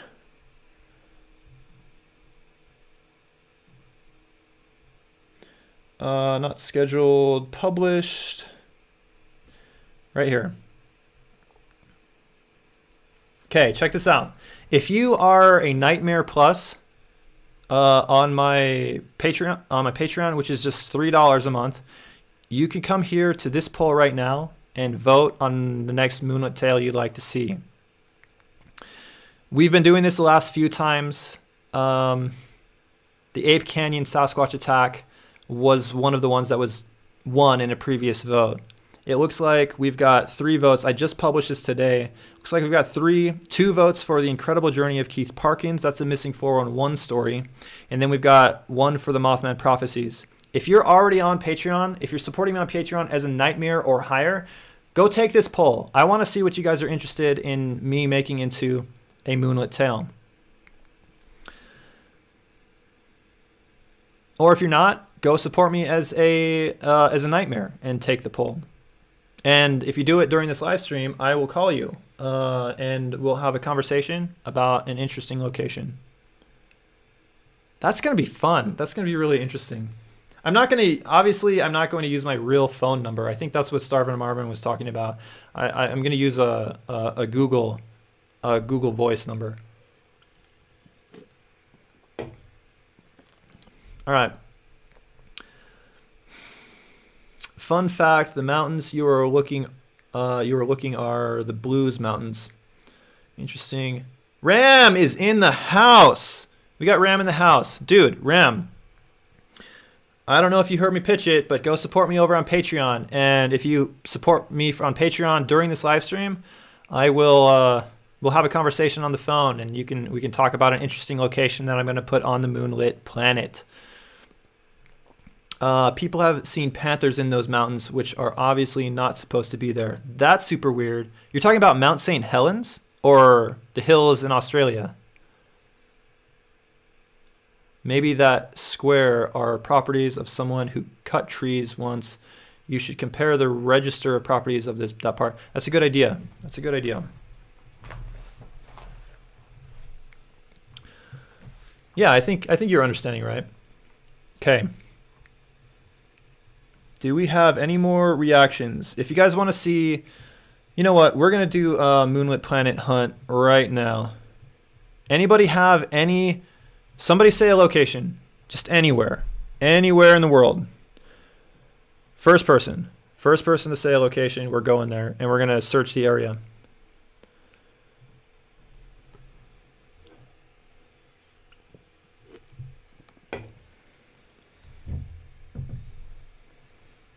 Yo, dude, Ram, check this out. Hopefully,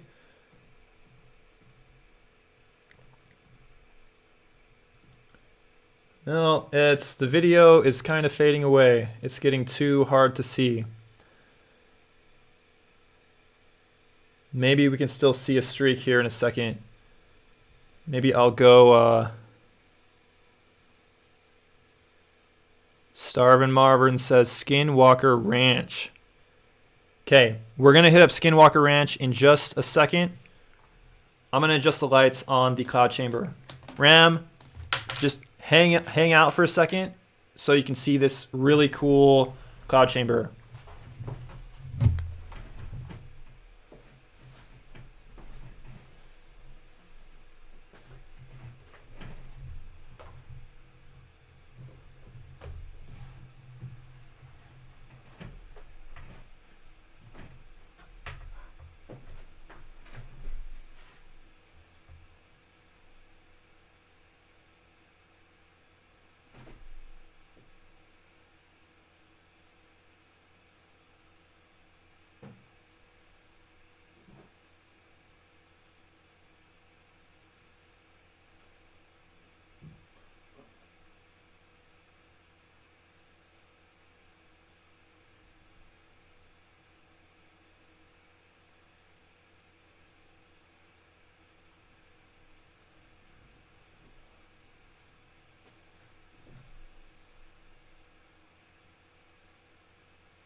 All right. The lighting is key on these cloud chambers. It's so finicky. When I'm actually looking at it with my physical eyes, I see a ton of these streaks flying through, but the camera and the lighting, it's so hard to get it like a good shot on camera. Right there. Do you see that one? What you're seeing, for those of you who are new on the stream, you're seeing alpha particles, electrons and beta particles creating streaks, those little puffy clouds. This is my cloud chamber to find ghosts. I'm just going to leave it at that. I've explained it several times. I'm going to create a video explaining it more in depth, but Starvin Marvin wants us to explore Skinwalker Ranch.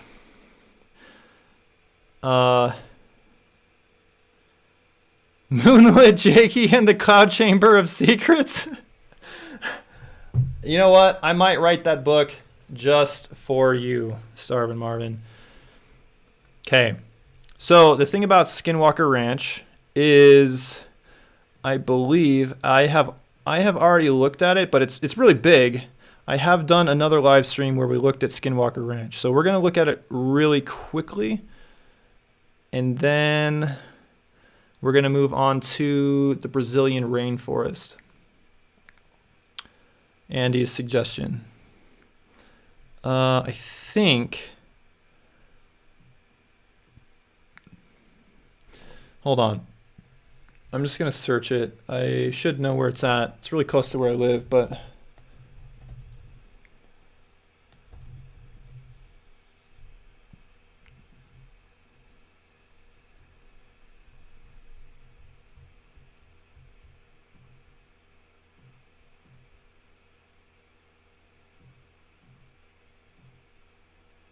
Okay, this is Skinwalker Ranch.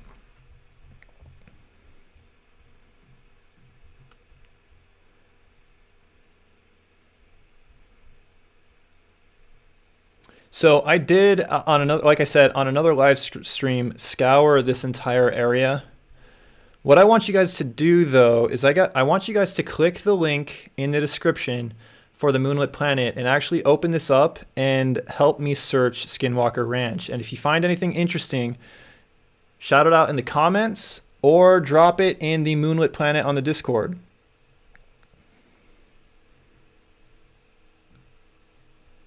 So we're going to do this for like maybe 5 minutes, and then we're going to go to the Brazilian rainforest.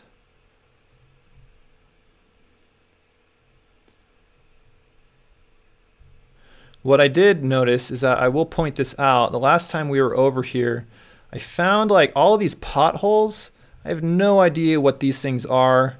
I don't know if they're natural or if they're like giant gophers or if they're just like some, like if they're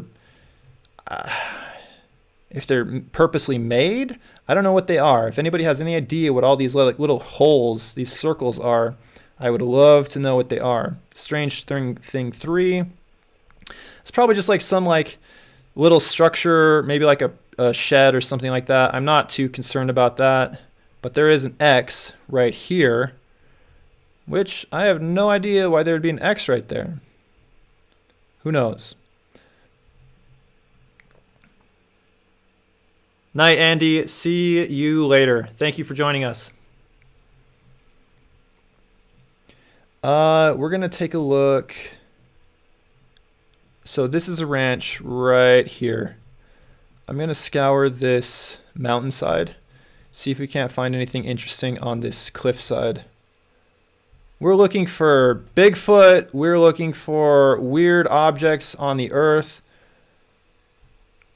We're looking for just anomalies, things that don't quite fit or work or look right.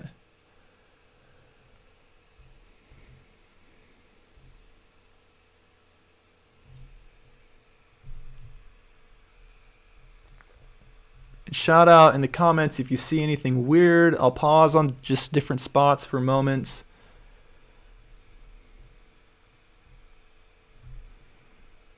Yeah, that's pretty natural. I thought maybe that looked something weird. If we're lucky, we'll see some interesting shapes. Maybe this is like super boring to you people, but this is just like endlessly fascinating to me.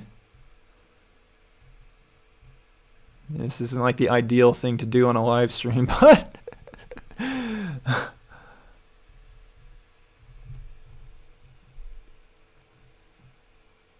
we got interesting hill.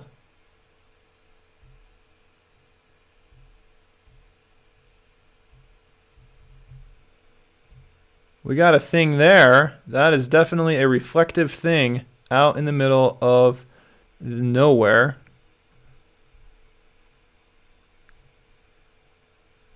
What do you think that is?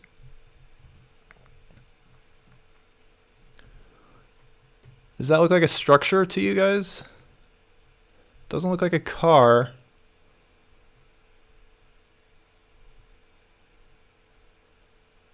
This is not, I don't think there should be snow here. There's no snow anywhere else. So it's not snow. Let's see, is this anything natural? Just a white object out there?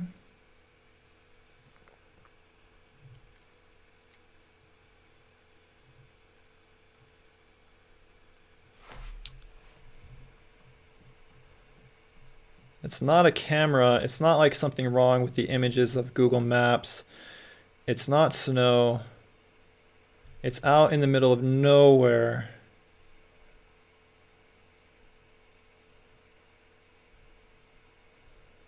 You think this is a man-made object or this is a natural object? What do you guys think?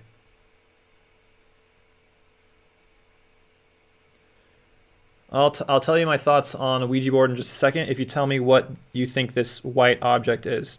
Man-made object or natural object? There's no other objects that look like it anywhere else around. I am definitely going to mark this.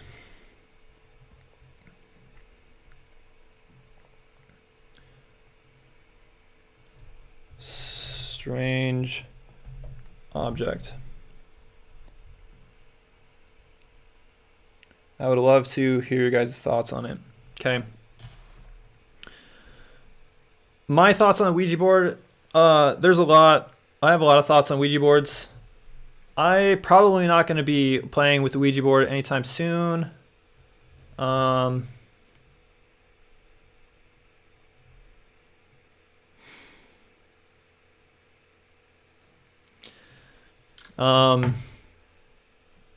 natural objects, technically. Thank you for calling me out on that, Starvin Marvin.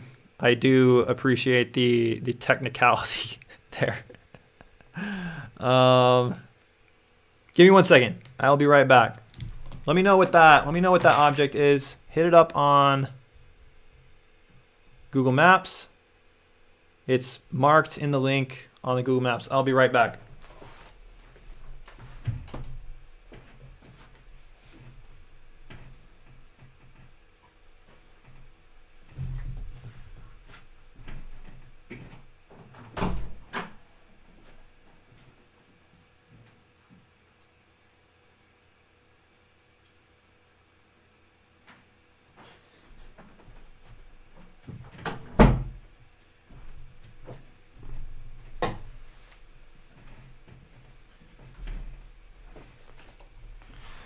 Okay.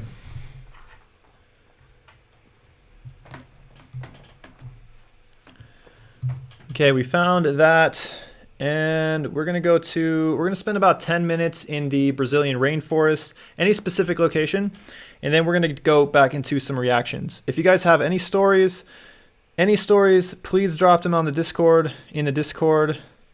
If you have any interesting locations, drop them on the Moonlit Planet. Or if you have any reaction suggestions, drop them on the Discord there in the reaction suggestion section. And if you're just joining us, hit me up on Patreon. I will talk to you guys on the phone. Anybody who supports me on Patreon during this live stream, I'll talk to you on the phone, and we'll have a good conversation about an interesting location of your choice. That will feature on the Moonlit Planet. We are going to go to the Brazilian rainforest.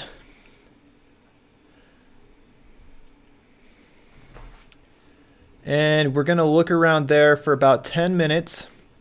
And then we're going to get into some reactions again. We're going to do probably, if nobody drops any reaction links, we're just going to do some nukes.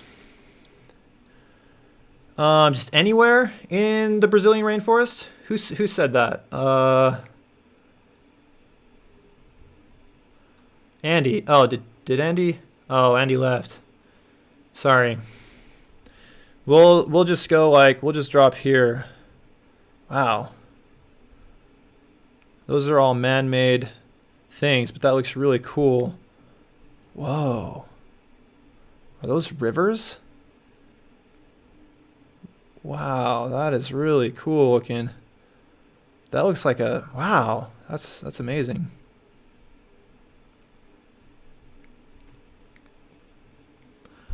Might be too personal, but do you find stories about demons more plausible than stories about ghosts? Do you believe they are different entities? I believe they are different entities.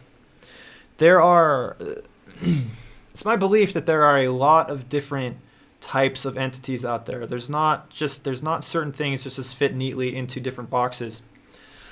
It's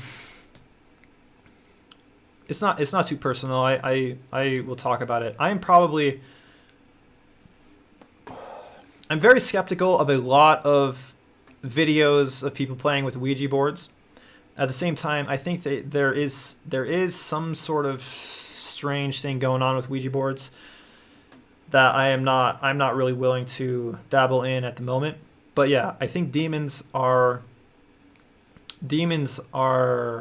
different types of entities than just ghosts. There can be ominous, nefarious ghosts, but I think ghosts are spirits of people who have lived on Earth and then have died, and like the classical, how you understand them to be, have moved on or haven't moved on, and they're just kind of stuck here. And demons, whatever mythology, whatever creation story you want to talk about, are just like the jinns, the demons, the fallen angels. I think they're real. That said, I think they are probably also different from shadow people. I don't necessarily know that demons are shadow people. I think shadow people are a different form of entity. I think shadow people probably, I don't really know. I don't know how you distinguish them or catalog them, but I think they are different from your typical demon. I think ghosts, spirits of people who have passed, have the ability to influence us and to kind of like lead us in different directions depending upon whether they're benevolent or malevolent or angry ghosts or happy ghosts. I think demons are probably more of the ones that actually possess people, like take over your bodies and things like that. That said, I think there's something very real to allowing them into your life, allowing them into your body. I like, and that's why I'm very cautious with Ouija boards. I'm just going to be very careful with them. I find it weird to talk to someone about spirits with someone who believes in God. I find it weird to talk to someone about spirits with someone. Well, do you? Let me just ask you, Starvin. So, is that to say that you don't believe in God? I'm not saying that's a bad thing. I'm just want to like interested what you believe.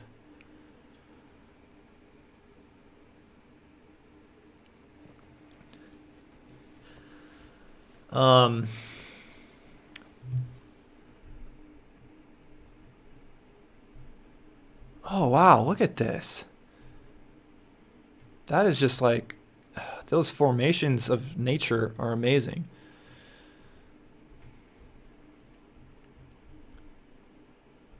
Do you think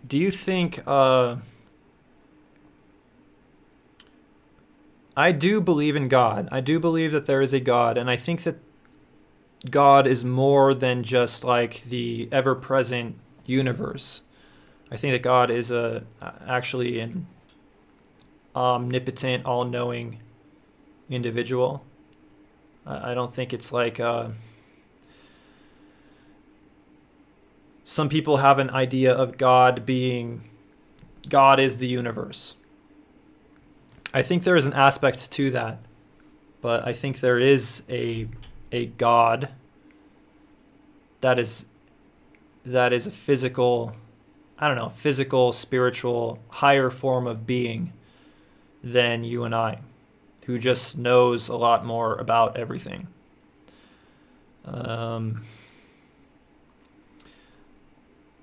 I don't think it's a far leap to suggest that to go from, if you believe in the afterlife, which I do believe that there are spirits, and I do believe that there are demons and jinns and entities like that. But once you're getting it to that point, if you have that belief, it's not so far of a stretch to me to believe that there is a God.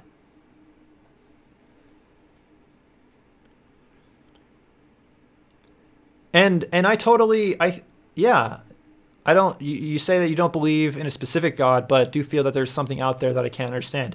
And I think that's so many people have that feeling, that understanding that there is something bigger out there than just yourself or just this world or just like your friends or family. There's something out there that is bigger, that is more all encompassing. And I really believe that. I think everybody has like a personal journey that they need to take to kind of understand for themselves what that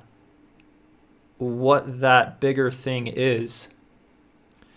And I'm not here to preach. I'm not here to preach about like my religion or try to convert anybody, but I just will share with you what I believe. And I believe that there is a God that is more than just the universal consciousness that you hear a lot of people talk about. Okay.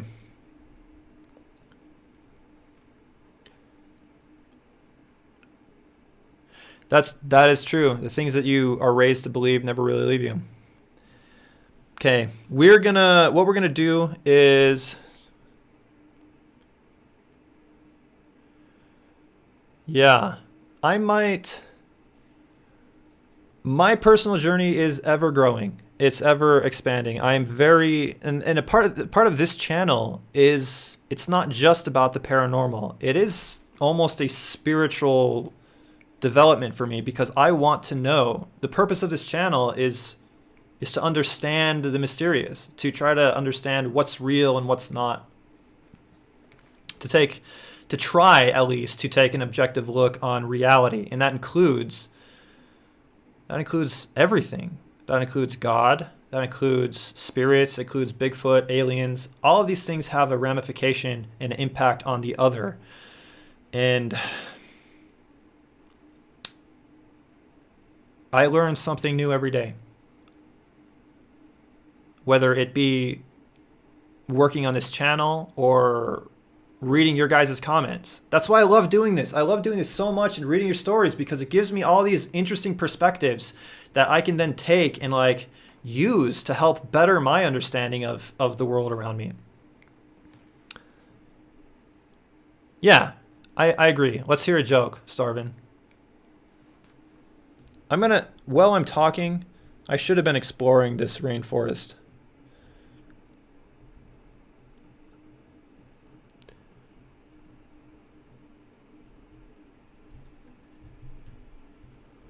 We need to get to like, this is a really blurry area. We need to get to like a better, yeah, something weird there. I don't know exactly. I'm not going to mark that one, but yeah, that's weird because it's like more pixelated than the other places. I don't know why.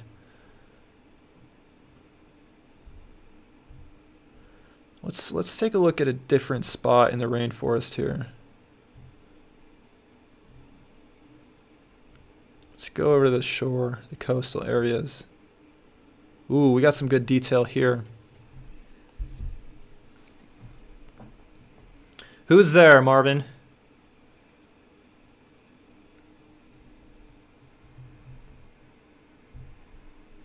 Oh, those are houses on the river.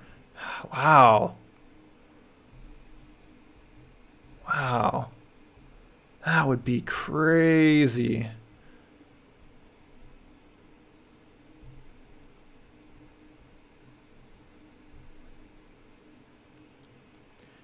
Dishes. Are you gonna like try? Are you gonna like make me swear on my live stream? Dishes. Who?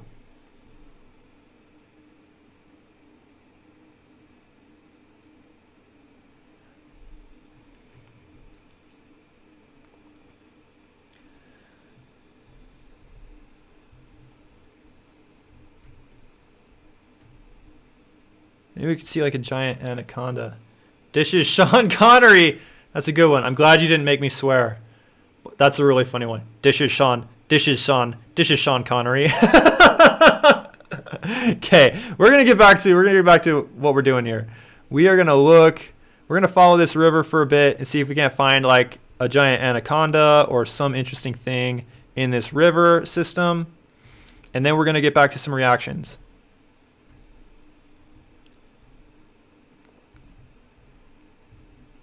See anything? See anything in that river? Ooh, that's got to be a boat, right? That's got to be a boat, right? Is that a boat? Or is that an anaconda? Are there other like waves like that? Are people riding boats around? That is something making waves in the water there. That is definitely something. I don't see other people riding boats around. That's like a canoe? I think that's like a canoe of some sort. I am definitely marking that one. Maybe it's just a boat. That's like a boat, right? Yeah. Maybe I won't mark it. All right, guys. Is that a boat? Is that a boat, or is that some sort of creature in the water? We're losing people. I know. The longer I go, the more I just get off into this weird state of being, and it's less interesting to people to watch. If you're watching this for the umpteenth time, if you support me on Patreon during this live stream, I will talk to you on the phone. I'll give you a personal call. Not my personal phone number. It'll be a Google Voice number, but we can have a discussion about some interesting location. Comment down below. I'm going to mark this. I want to know if this is an alien, or not an alien, like an animal in the water, or if that's a boat. What do you guys think? What do you guys think that is? Check out the. How come I can't get to my? Oh my goodness.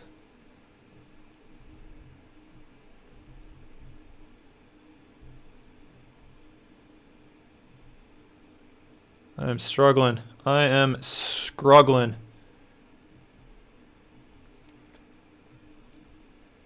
Comment about whether that's a boat or an animal. And then we are going to watch some nukes. Keep people more interested in what's going on here.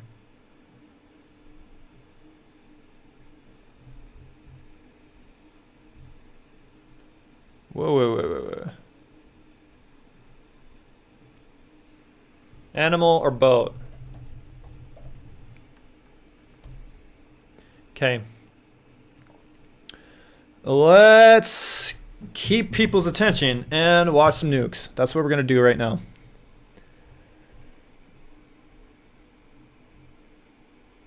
He just uploaded a video 18 hours ago. We're going to watch this one and go through them one at a time. It's 20 minutes long.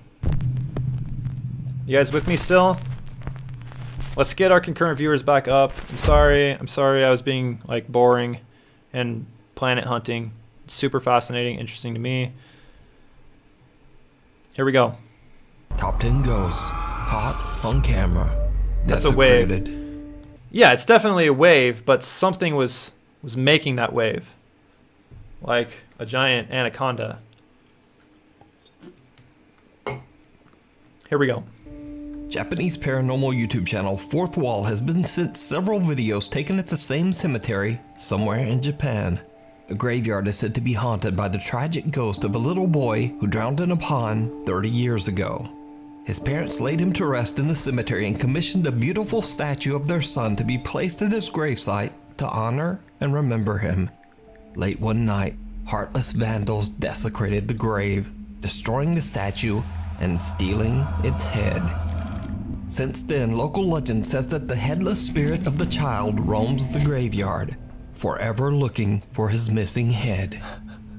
We got a good question from Starvin Marvin. Will you ever over-dramatize your videos like this? I am going to say maybe. I don't know. Maybe. I don't know if I already over-dramatize my videos. I think this is a little... Nuke is a little over the top, but he's like made a name for himself. Like this is what he does. I don't know. Am I too dramatic in my videos? Let me know. Let me know in the comments below. In September of 2015, a CCTV camera at the cemetery records this shocking footage. Ooh, this is I have not seen this. This is good footage.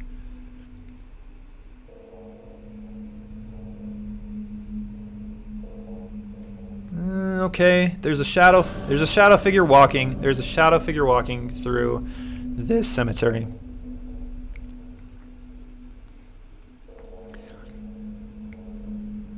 In the dead of night, a shadow-like figure can be seen walking along the graves. After word of this disturbingly creepy video spread, a Japanese ghost hunter decided to investigate the cemetery for himself. It did not go well.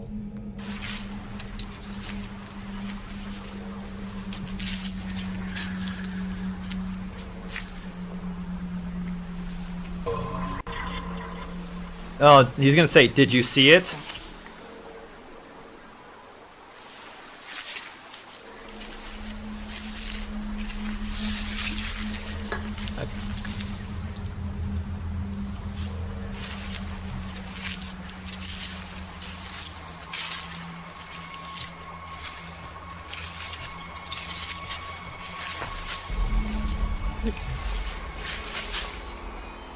Is it that?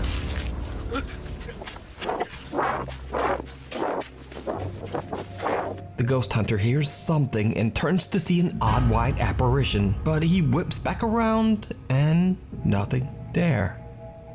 He seems to think he imagined it, but when he turns toward the other end of the cemetery row, the apparition is now right in front of him.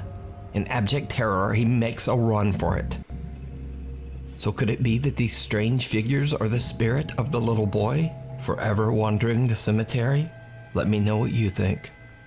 You can watch this full video and many more spooky Japanese ghost videos over on the YouTube channel, Fourth Wall. Croatian Creeper.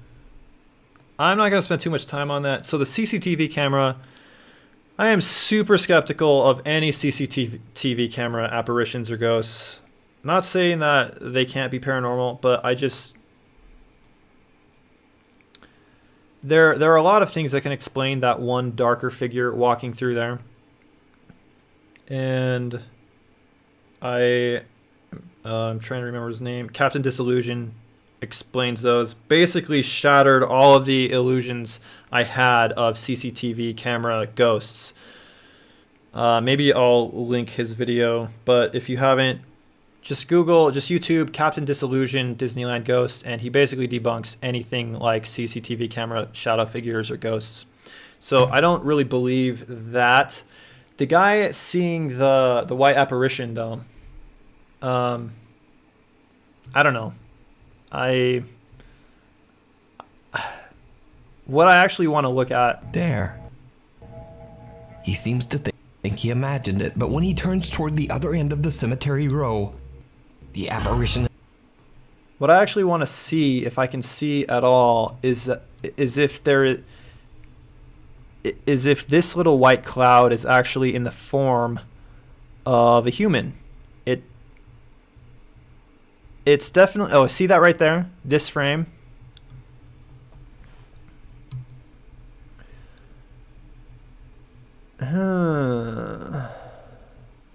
It does look like it is separate from the rest of the if there is other fog there, it looks like it's moving differently. It could be like the form of a human. I don't know. That's actually interesting to me. At first I was like, this is kind of nothing. Apparition is now right in front of him. In abject terror, he makes a run for it. I don't know. So could it be something in... You're streaming too late. I should not be your prominent commenter. I'm a background commenter at best. Yeah. Oh, Starvin, you're keeping this stream alive, man. I don't know. I'm gonna finish watching this, see if keep more people interested in what's going on here. But I'm gonna put this. I'm gonna put this as a. I'm actually gonna put this one as a 6 on the moon list.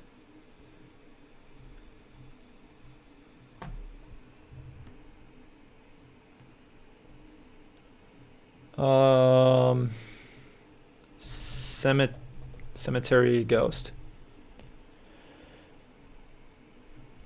Okay, let's get back to it. And turns to see an odd white apparition, but he whips back around and nothing there. Okay, see the next one. Boy, watch this full video.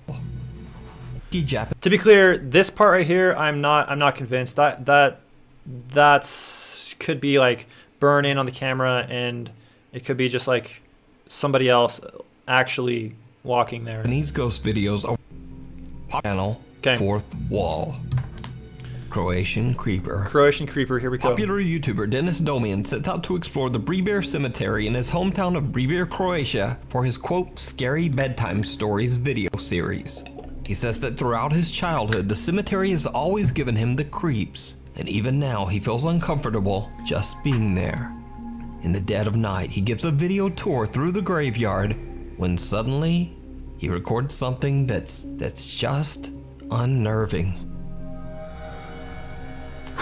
Okay, lagano idem jer imam feeling ko da nisam sam. That I'm not alone here.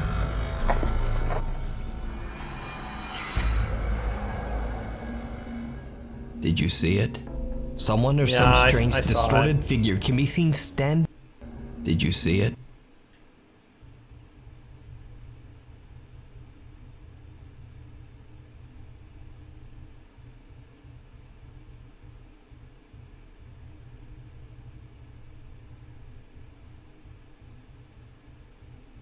If that's all this is, I'm moving on from this one.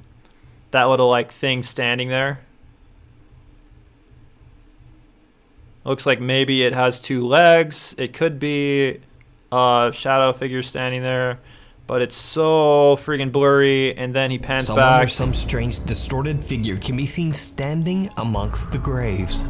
But when Dennis turns back, it's gone. It's gone. I actually want to. grave. I want to. Actually Someone or want to. some strange distorted figure can be seen standing amongst the graves. But when Dennis turns... Okay, actually right here. So it's. Oh, you actually see it has a couple legs. Oh, interesting. figure can be seen... So it pans away. Oh, come on. amongst come on. the graves. But when Dennis turns... So it pans away, and it's like right there.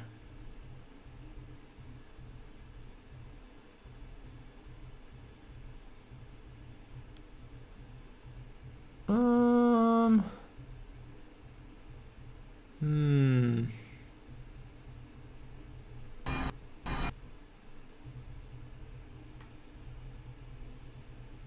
Is there anything of him? It's gone. I'm gonna call this one. I don't know. That was just too many quick frames. Yeah. Yeah. I'm not gonna. Throughout the video... To answer your question, Marvin, I do appreciate. Yeah, Nuke does like over dramatize all of this stuff. Like he sensationalizes it, and I think even at sometimes he purposely hides information about these videos to make it more creepy or weird. That said, I do like Nukes in the fact that it's like a library of potential paranormal activity that you can sift through. He's collecting it all. I don't have to collect it all. I can just he's collecting all the surface level stuff. Anything that even like hits the radar of paranormal, even if they're hoaxes, then I can sift through it and find what is real. And that's my goal. And so in that sense, I appreciate what Nuke is doing. But a lot of the time, I agree with you. It's over sensationalized, over dramatized, and It can be I don't. If there's nothing more to this one, I'm moving seen on. that the small cemetery is completely empty, and Dennis swears he was all alone. So just who or what is this strange, distorted no, sorry. thing?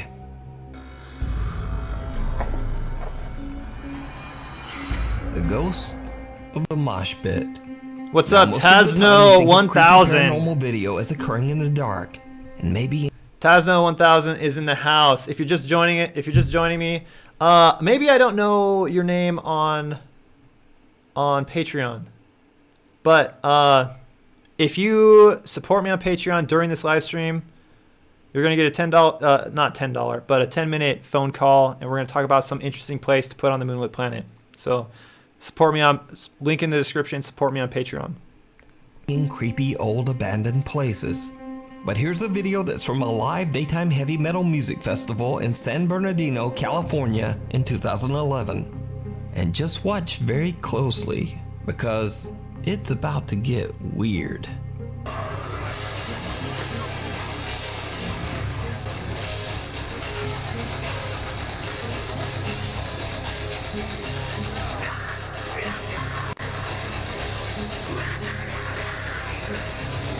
Haven't seen it yet, Nuke.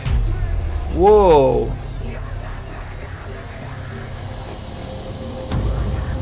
What? So a very big guy goes charging into the mosh pit when suddenly he seems to get clotheslined by someone or something that is completely invisible, and he goes flying backwards. Now, that would be weird enough, but his friend helps him up, and then he seems to get forcefully yanked backwards again by some unseen force. He even seems to get dragged backwards along the ground. So is this just the ghost of an angry metal fan? Is this guy just an incredible mime? Or what happened here? You tell me.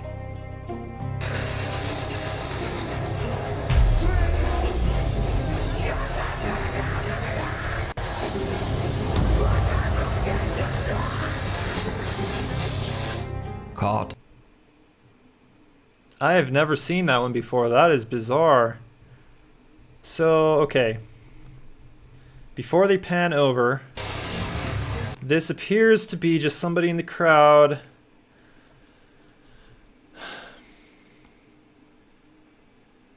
I'm glad I could make you see that about Nuke. We got 8 concurrent viewers. Looks like when we do planet hunting, people like phase out. But it looks like when we do live reactions, we get to hold people's attention a little bit longer. So they're at the concert, and these are real people. It's just like cell phone footage. Okay, that quick pan right there, that quick pan. I'm wondering if this is a cut, actually. There is a person right here that conveniently goes right in front. Is it possible that this is a cut? And then on the other side of this person, it's actually a different scene.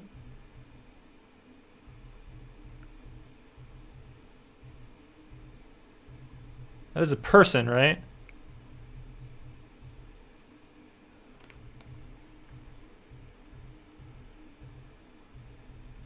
To me, even if that is real, like there's no cut there, that is super convenient, super suspicious to me that the pan,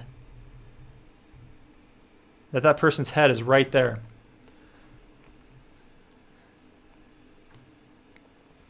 Tasno, do you think that's a cut? Like, you have any video experience? This pan, so they're at a really at like a metal band right here. And then is this person right here a real person? And then when it hits the other side, is this a different scene?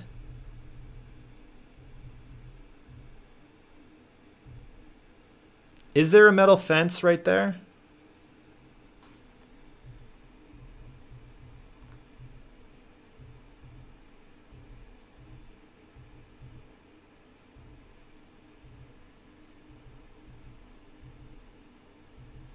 If that is a person, what in the world is that? Is that his ear right there? Is this the person's ear? And then that guy is running. It looks like they're still at the concert. It looks like they're really at the concert, but that person's head was just so convenient to do a cut. Whoever this guy is, he's running.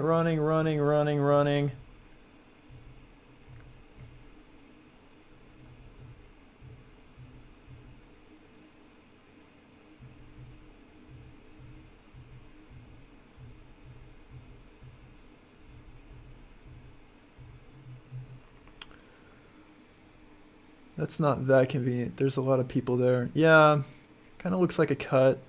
Deep. Would need original video. Lighting is too similar. Quality appears to change from one side to the head of the other. I don't know. I'm like, yeah, that's weird. Let's see if we can see any like motion or anything on this person right here as he gets jerked back. Is there anything that looks like he's being pulled or dragged? Is there anything on his clothes that make it look like he's got something?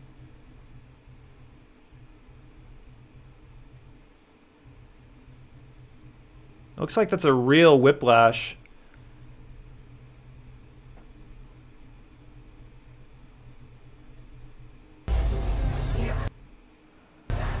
Okay, so that person is real. That person headbanging is real. What the heck? And he helps him get up.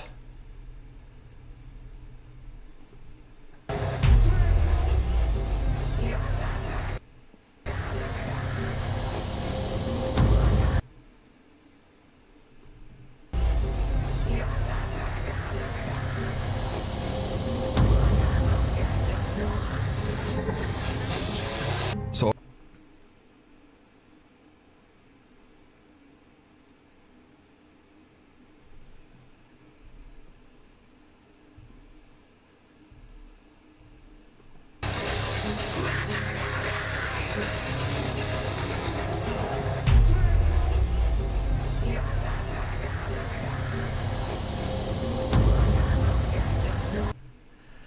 that just looks too bizarre. That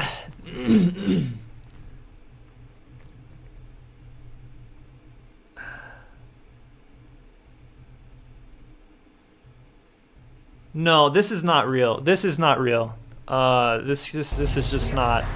There is some weird video editing going on here. I am almost certain of it.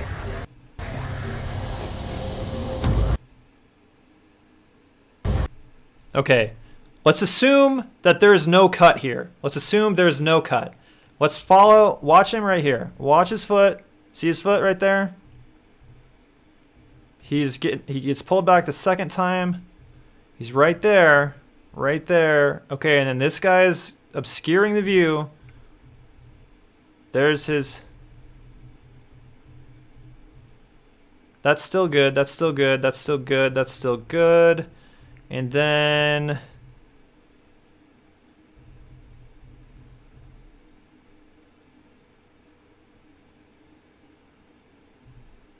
Okay. Follow my cursor. This is where his head is, right here. His head would still be here. Right about here. And then like within like, so right here is his head. He's clearly visible. There's his foot. So his head is still right here. And then 1, 2, 3. So actually this is 1, 2. 2 frames, he's over here. Oh, is it just from the camera angle? I swear this person headbanging right in front of the camera, I swear that's not real. I just am not convinced of this. I think that person is edited in to be a convenient block. Am I seeing this weird? Because that looks too weird to me. From here, okay. There he is. 1, 2, 3. Oh, in 3 frames, he moves from here to here. So that's why Nuke says he's being dragged.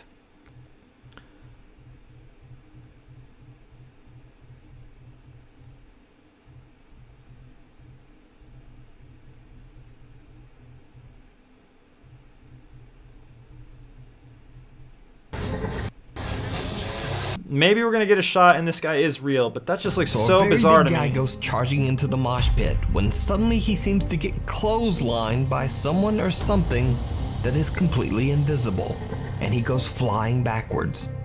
Now, that would be weird enough, but his friend helps him up and then he seems to get forcefully yanked back. I swear there's a cut there. Enough, but his friend helps him up and then he seems to get forcefully right there, yanked back. right there.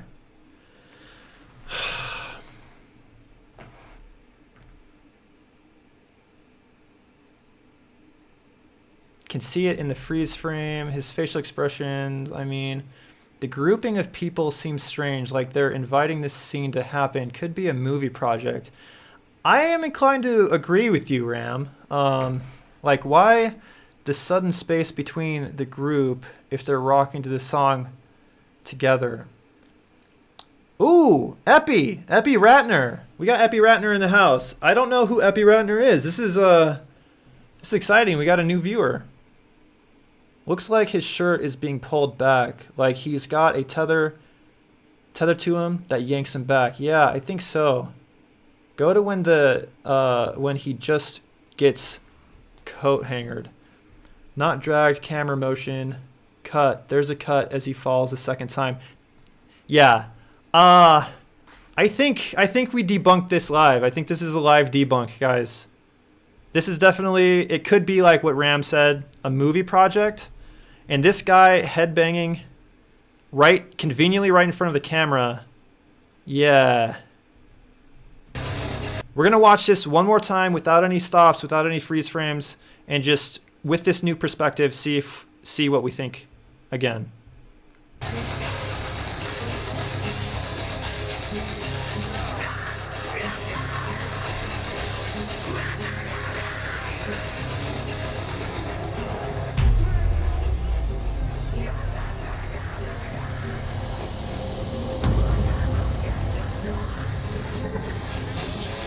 So a very big guy goes charging into the mosh pit when suddenly he seems to get clotheslined by someone or something that is completely invisible, and he goes flying backwards.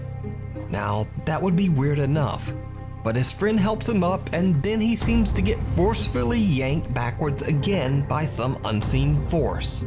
He even seems to get dragged backwards along the ground. So is this just the ghost of an angry metal fan? Is this guy just an incredible mime? Or what happened here? You tell me.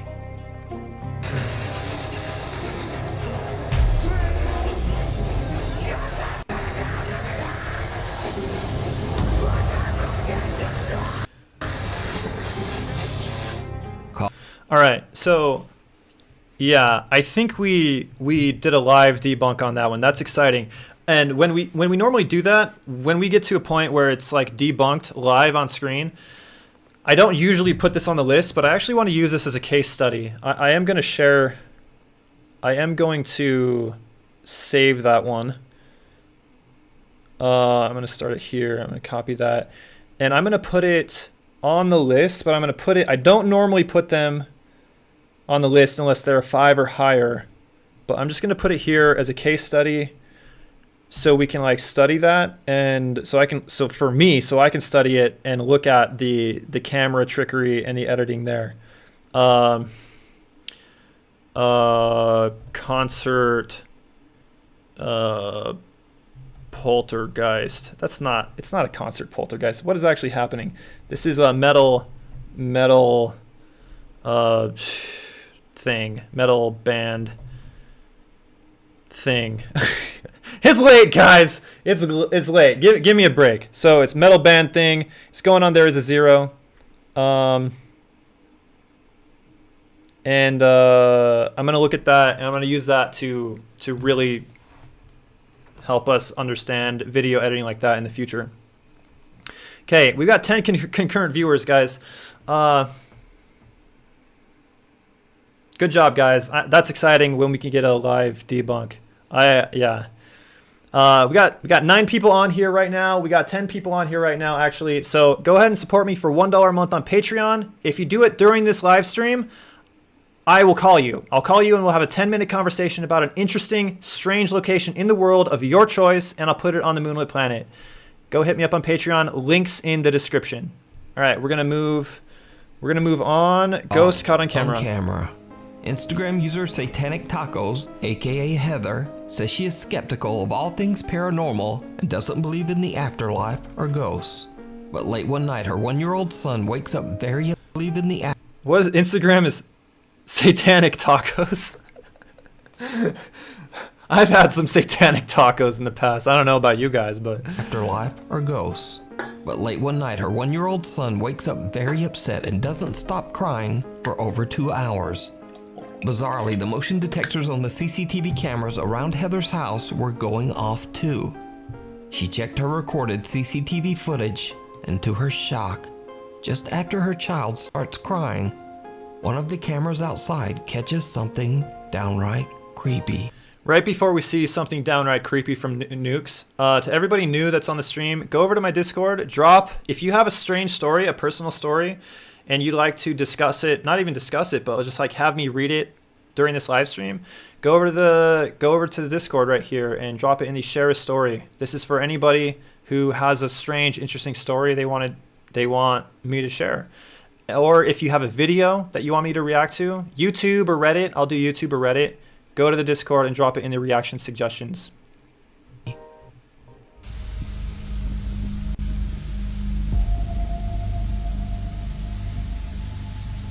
A strange translucent figure seems to appear right out of the wall of the lower deck and can be seen walking through the snow away from the house. Heather says she has no idea what this could be and is a little freaked out about the timing with her son's crying. Now, as for myself, usually I would just say that this is a compression error in the camera and that it's blurring a person who is walking in darkness. But everything else here in the video is perfectly clear and the footage is well lit. So I'm a bit confused myself. If you see a video that you think would be perfect for the top 5, or if you have a ghost hunting channel and you call the road, great. But everything camera and that it's blurring a person who is walking in darkness. But everything else here in the... All right, guys. So what needs to happen with these CCTV videos like this, with these static videos where the camera's not moving at all, there are just too many avenues. There's too many ways to fake this, to fake these types of things. And there are so many of these CCTV cameras that look just like this.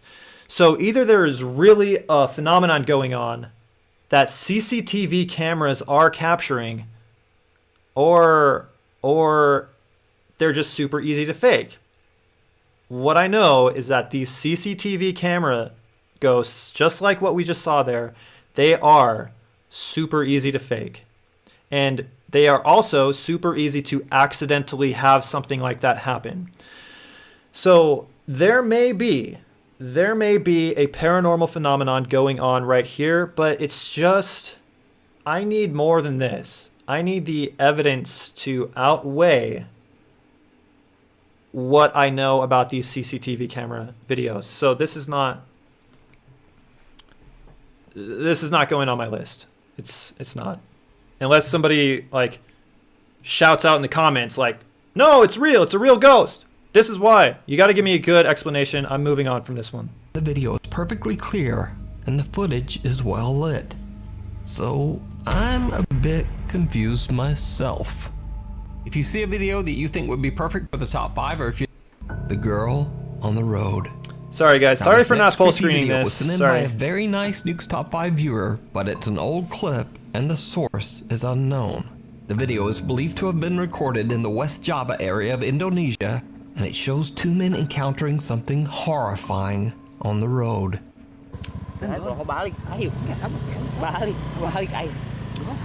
I may have seen this one before. I don't know. There's a number of videos like this.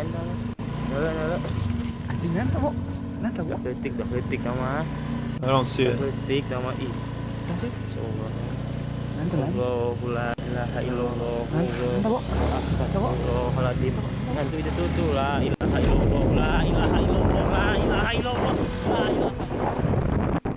The 2 men pray continuously as they encounter what looks to be an extremely pale figure of a little girl. Even more terrifying, as they get closer, the figure seems to float up into the night sky above them. Now, because I don't know the actual source of this video, it's impossible to check its legitimacy in any way. But real or not, it's definitely very creepy, and it certainly shocked me when I first watched it. I was not expecting the flying, That's new. crying, and That's new.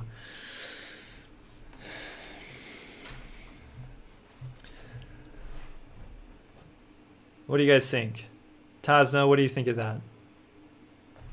There are a lot of videos like that. Well, not like that. Not they take off into the sky, but like weird like people like on the side of the road or in the middle of the road, especially in those like Middle Eastern countries.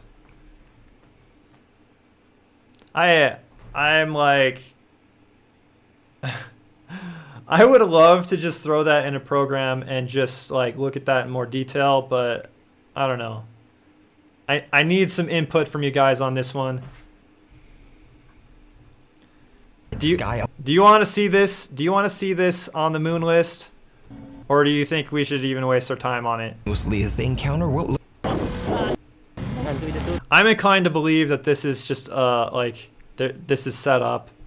It's just some weird thing because this is kind of a trope, right? Like, and people are trying to find new angles to do things like this, and the fact that like this is kind of a unique take on this, like the weird person standing off the side of the road or in the road. Usually they back the car up or they just drive by it really quick.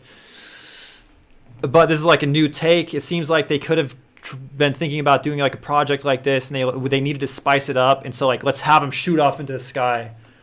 I don't know. I am inclined to think that this is not real, but what do you guys think? Should I put it on the list to investigate further?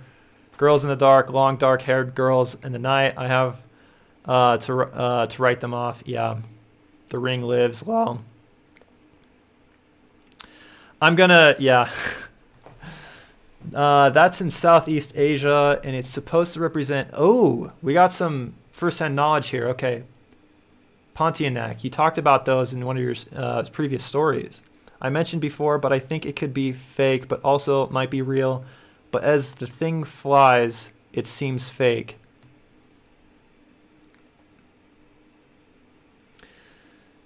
Let's put it to a vote. I'm on the fence. Say yes or no. Just comment yes or no, and in the next like 30 seconds, I'll count the yeses or nos. Should it go on the list?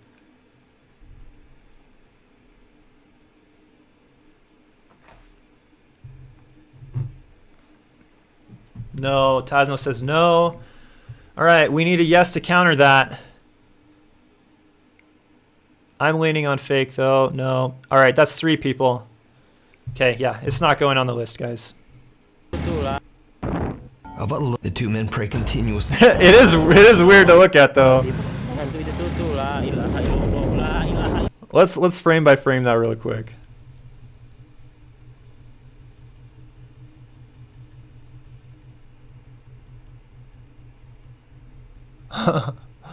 we're gonna, yeah, I'm gonna say goodbye to that one.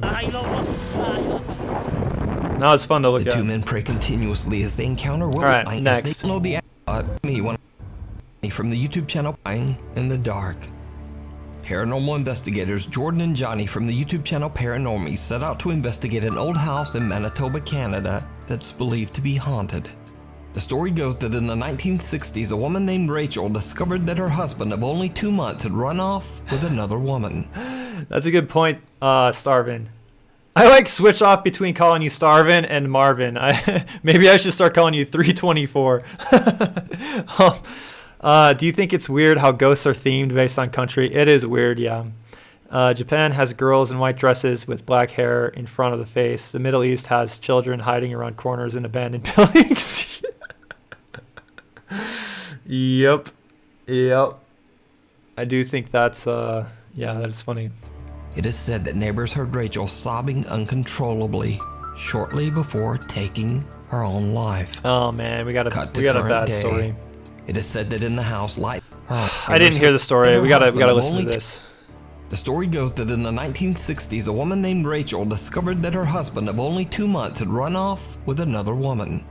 It is said that neighbors heard Rachel sobbing uncontrollably shortly before taking her own life. I hate those. Cut Hate to these current stories. day. It is said that in the house, lights turn on and off by themselves. Strange written notes have been left behind, and loud disembodied sobbing has been heard coming from the basement. Not long after the Paranormies start their overnight investigation, the guys decide to head down into the gloomy basement. That's when investigator Johnny hears and captures something downright chilling. Before we get into the downright chilling part, I've seen the Paranormies videos before, but I haven't seen enough of their videos to get an idea of whether they're legit or not. Has anybody have any does anybody know anything about the Paranormies? Are they legit, or do they like sensationalize and fake things? Just let me know in the comments. What was that? You heard something?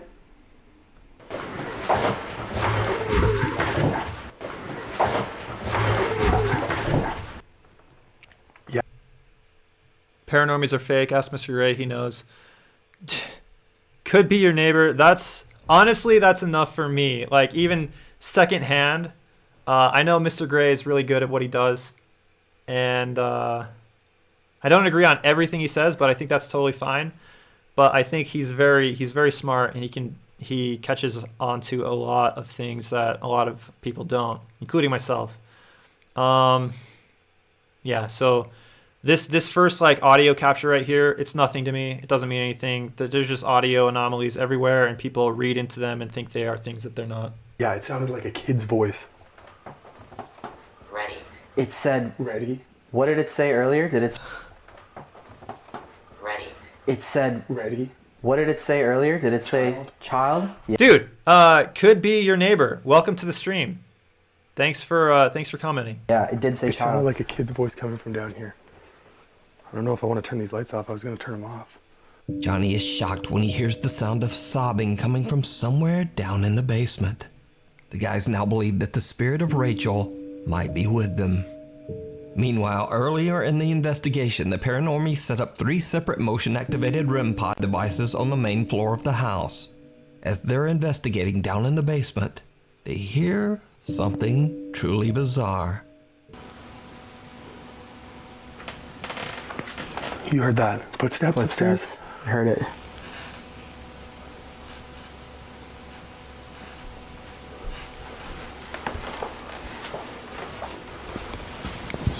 REM pod? And another one.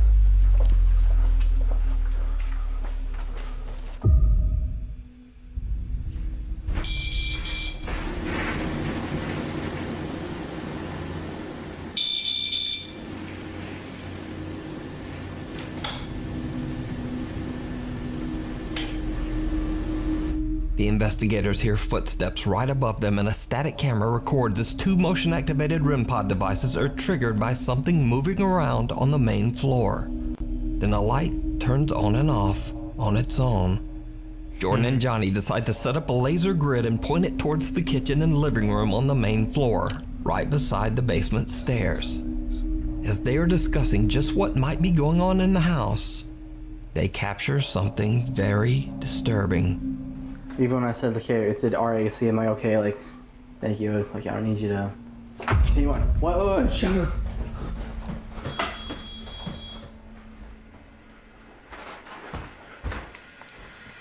What did you see earlier? A shadow.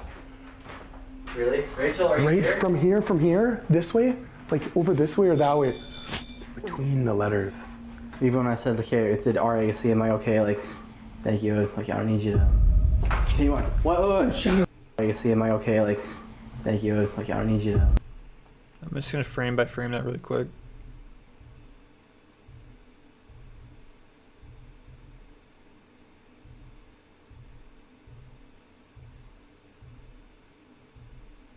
Actually, Continue on. What? Okay, it did RAC, am I okay? Like, thank you. Like, I don't need you to. Even when I said, like, hey, it did RAC, am I okay? Like, thank you. Like, I don't need you to.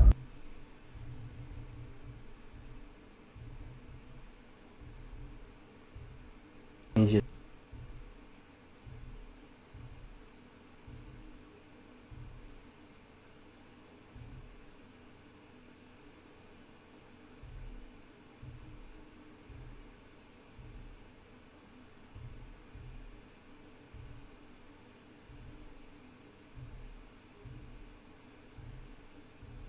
sorry. Just watching me. I promise the screen isn't frozen. I'm just very intently looking at that shadow.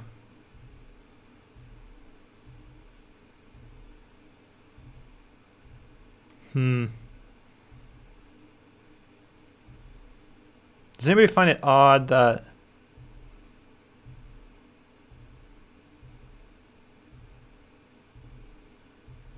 look at that? I don't know, but just watch. From here? I want to point something out and get your guys' thoughts on this. Like over this way or that way? Between the letters. Okay.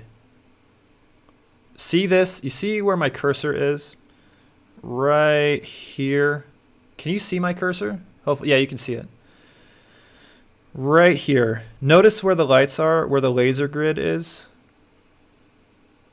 And we're just gonna keep track. Even when I said, like, hey, it did RAC, am I okay? Like, thank you. Like, I don't need you to. Oh, okay. So right here. Right here. Just keep an eye on the laser grid, where the lights are.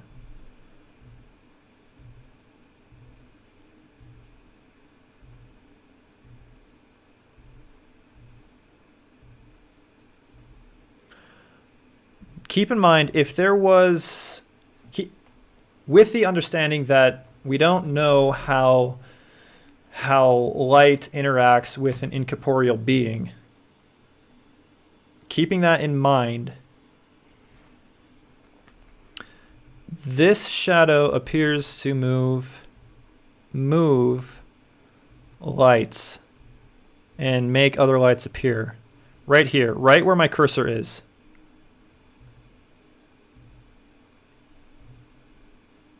Right at the tip of my arrow. Right there. There's no light there, no light there, no light there. Now there's a light there. And it's only there for a frame. Now it reappears. It's there. Do you think that could be... Do you think it's possible that could be a product of masking in an object in like After Effects or something like that?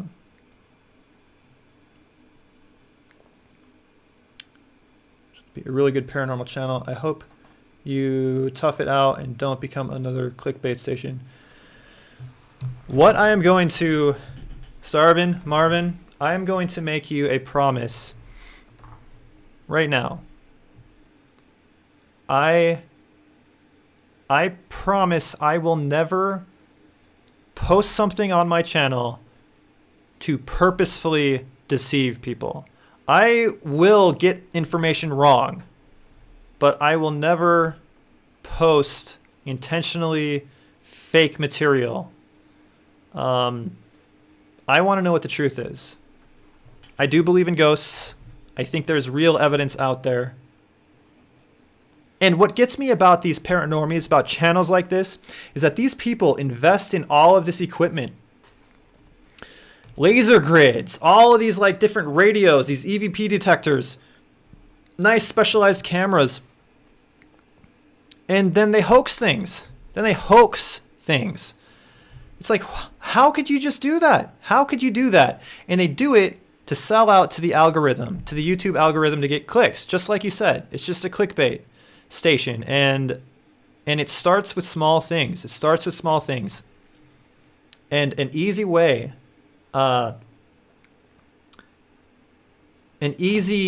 if you let your guard down and you're walking around old creepy houses with audio recordings and spirit boxes and EVP detectors, you will trick yourself. Like, you start to just lie to yourself. And I think that's what happened with Kent Bouris of Ghosts of Carmel, Maine. Like, he literally starts creating this narrative in his own head. And I think he thinks he's really telling the truth, and really, even though we know that he's hoaxing things. And I think that's how they justify it, because, like, I don't know. I just want to get you guys' opinion on this. This is not going on the list, but I just want to, right, you see my cursor, right? Right there, where my cursor is.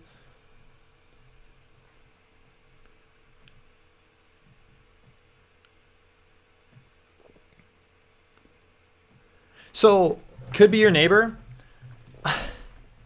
Yeah, it like, these channels could be out of desperation, because I don't think you can have a successful YouTube channel based on nothing more than catching evidence for the paranormal, because although I do believe that it happens, I don't think it happens enough to, on a weekly basis, have paranormal evidence, have like proof that the paranormal exists. And that's what these YouTube channels do. Yeah. And actually, the channels that don't publish like evidence of the paranormal every time, they actually have more respect for me. They actually seem more real, more honest, and more truthful. And I would subscribe to channels like that. And when you're doing what I'm trying to do, to get to the truth, try to debunk these claims, but also what I want to build this channel up. That's why I like sharing your stories. I want to investigate these houses that these guys are going to, but I want to tell the story. I want to tell the story and get that human connection. And to me, that is so much more important than finding evidence of the paranormal. If there is genuine evidence there, then we'll get it. If there's not, and there may not be a lot of the time, then we have the foundation. It's the storytelling. It's the human connection. It's bonding with people who want to understand what the truth is. Can interrupt the laser grid, yeah. No worries, no worries. Is it frustrating being a small channel, creating good content, but not growing very quickly? It's nice to be a part of a good channel at its beginning. It is a little frustrating, I'm going to be honest, but I'm getting in a weekly routine of doing Monday Moonlit Tales every single week. I'm in a place where I can produce a Moonlit Tale every single week, where I share a story with you of some interesting thing that's happened in the world. And then also Friday live streams just like this. It is a little frustrating, but I'm really working on it, and I think we're going to get some big boosts here in the near future. So I'm going to keep working at this until this is big, until this is like my company that I'm running and using this channel to support me and my family and pay the bills. That's the goal. I feel like whatever this was, it was masked in. I think it was...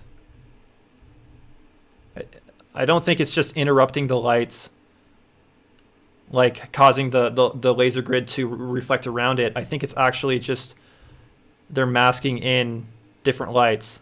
Like right there, back and forth. That light shouldn't be there.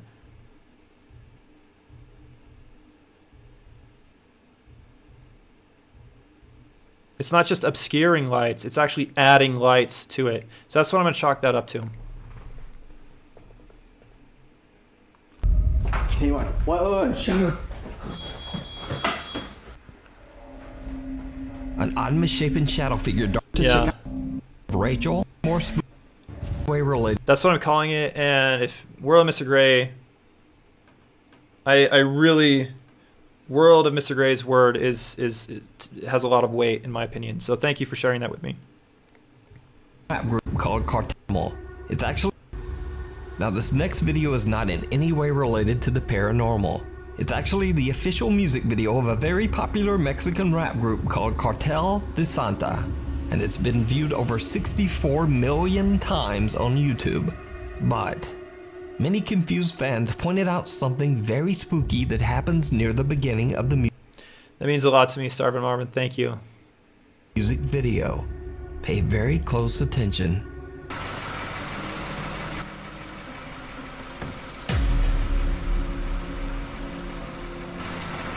Something in your rear view. Did you see it? In front Something. of the car, the headlights illuminate some bald grayish figure crouching in the bushes that suddenly stands up to look at the couple before quickly disappearing.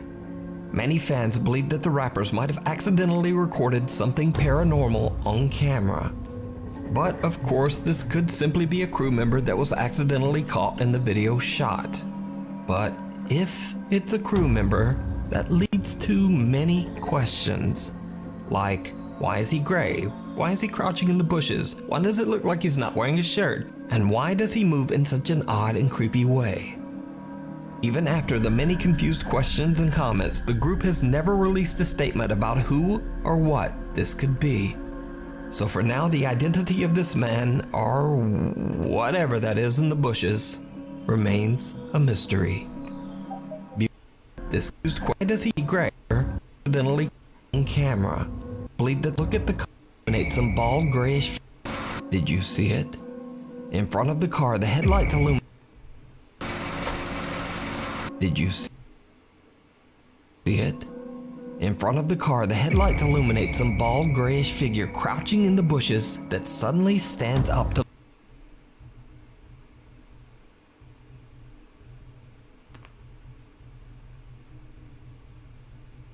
couple before quickly disappearing. Many fans believe that the rappers might have accidentally recorded something paranormal on camera. Is that, what do you guys think? Is that a This skinwalker? could simply be a crew member that was accidentally caught in the video shot. But if it's a crew member, that leads to... Okay. Okay. What I'm trying to figure out is if it's actually a reflection in the windshield. There's the yellow streak right there, which it looks like it's a video reflection. shot. But if it's a crew When the camera moves, does it move with the reflection? He does seem a little transparent, which to me would indicate that it's a reflection in the windshield. Maybe not. member that Ooh, and then like, ooh, okay, and then he's just gone.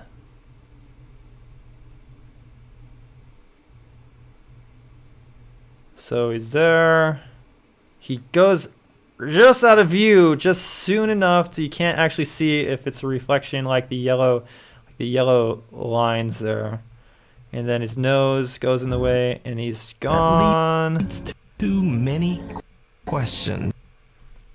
But if it's a crew member, that leads to many questions. Like, why is he gray? Why is he crouching in the bushes? Why does it look like he's not wearing?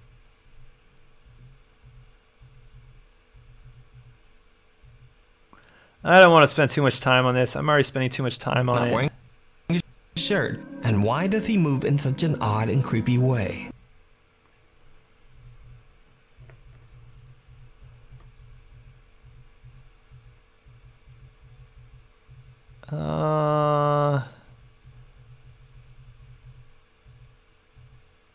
It's almost like he is a little transparent. Way.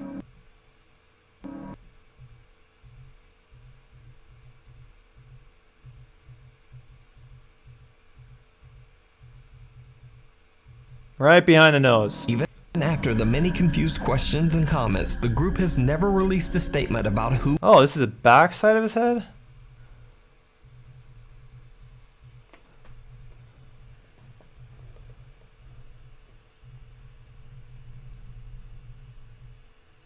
released a statement about who or what this questions and comments. The group I has know, I'm never spending too much time on this. Sorry, I just want to frame by frame this.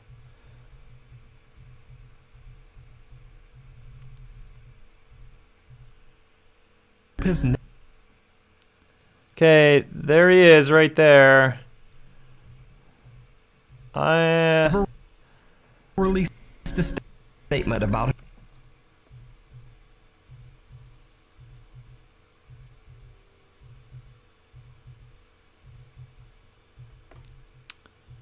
or what this could be. So for now, the identity of this man, or whatever that is in the bushes, remains a mystery. It was on like a music video shoot.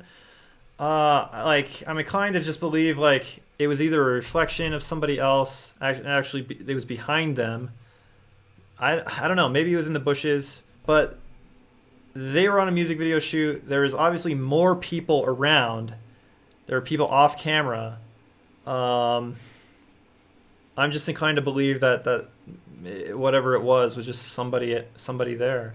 Him disappearing doesn't necessarily have to be him disappearing because he obscures it for a second, and then that could give him, maybe he realizes, oh, I'm in the shot, and he could just duck out real quick. But unless you guys want to say something about that, convince me, I'm gonna let that go. That's nothing too much to worry about. Bewitched. Now this next video is one of the strangest paranormal videos I've ever seen. Support me on Patreon. If you support me on Patreon during this live stream, I will get on a phone call with you for 10 minutes at the minimum, and we'll talk about an interesting location to put on the Moonlit planet. Just got to pitch that. Thank you guys. And we got Tasno 1000. Holy crap, it's a reflection. Yeah, I think you're right. Every movement coincides with the movement in the Hummer. It's a reflection. I think you've gone over your 2-hour limit. That was like a minimum. Like the 2 hour was like a minimum. So TikTok user Luca from Nashville, Tennessee is out delivering packages one day when he suddenly spots something very bizarre in the skies above. Hey, so out making deliveries, and what is this? There's a floating broom. What? Look, it's just floating. Like, seriously. There's no wire, there's nothing it's connected to. It's... What is that? Seriously. We eventually drove off and it stayed there floating. What? Now, I'm honestly not sure what to make of this video. This object, that does look very much like a floating broom, is obviously not a kite or a balloon, and it doesn't appear to be suspended by wires or a drone. If it's CGI, then it would take a visual effects expert to track this effect in with such a shaky camera. Also, Luca has... Well, I don't know if it would take an expert. I don't know. I've never done like that type of work, but I feel like somebody could teach themselves on YouTube how to make that effect really quick. But like he does seem like really like stoked that he's seeing this broom in the sky. Why is he not getting closer? Potter, yeah. No other videos that contain any CGI or anything even remotely paranormal. Luca claims that the video is 100% real. By the way, it was a floating broom. I did not see any wires. There was no drone. I gave a pretty good view above and below it. Guys, I swear on my life, there was nothing above it or below it. It was a floating broom. I don't know if somebody was doing a voodoo spell or if it was it was a floating broom. I've never seen anything like it. I don't ever want to see anything like it again. It was real. I don't do CGI. I don't know how to do that. It was a floating broom, okay? I'm just as stumped as you are. I happened to be the person that rolled up on it. So I have no idea what this could be. Is it supernatural? Oh my gosh. Is it a quote glitch in the Matrix? Oh, okay. So there's obviously people seeing like birds floating in air. There's been illusions where it looks like planes are stationary in the air. This one's bizarre.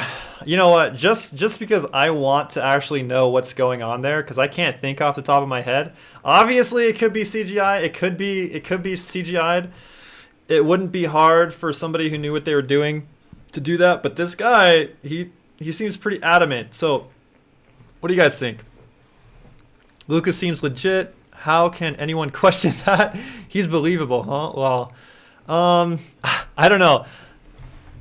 How adamant he was that it was real is actually one of the reasons I want to put this on my list as a 5, because if I can find artifacts, if I can find something, because the sky is more or less like the same color, dark color gray, like it wouldn't be. I don't have experience doing this type of stuff, but like I know people who do, and it wouldn't be that hard. Just a very elaborate hoax. It wouldn't be that hard to track that in. It might take a little work because he actually holds on the frame for quite a while. But like I know that somebody who knows what they were doing could do that really well. But just because he was so adamant that it was real, I'm putting this on the list so I can see if I can find if there's any like tracking motion or some artifacts or anything like that to say 100% to debunk it, because that would be a great video. That'd be a great video to just like prove that it's CGI or faked or tracked in, and then pair it with him saying, I just was the guy who rolled up on it. It's real. It's real. I swear it's real. All right, so it's going on the list. And something is stuck on it. Very well could be. Does Nuke know what the word elaborate means? Okay, this one is going on the list as a 5. Just because I want to show what's actually going on there.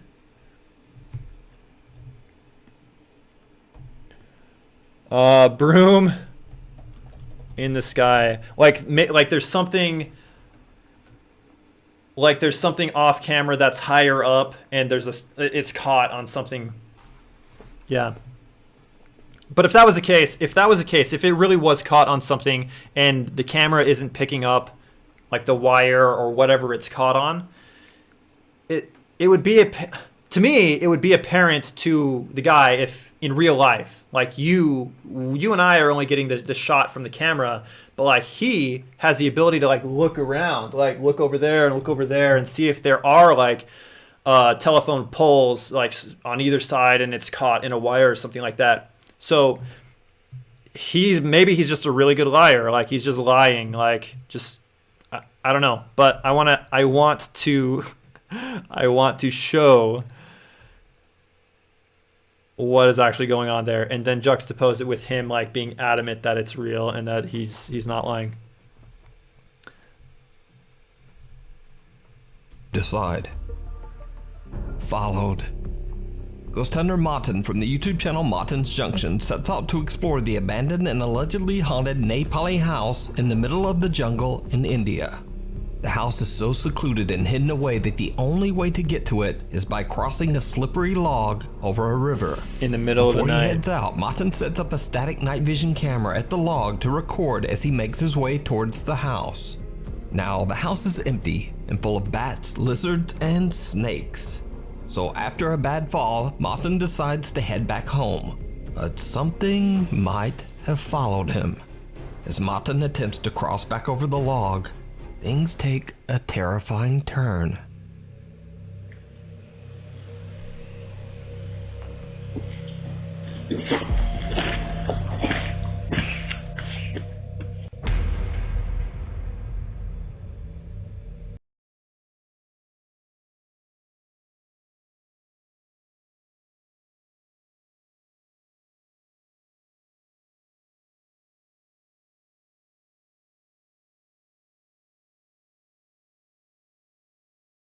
How far is the like? How far is the drop?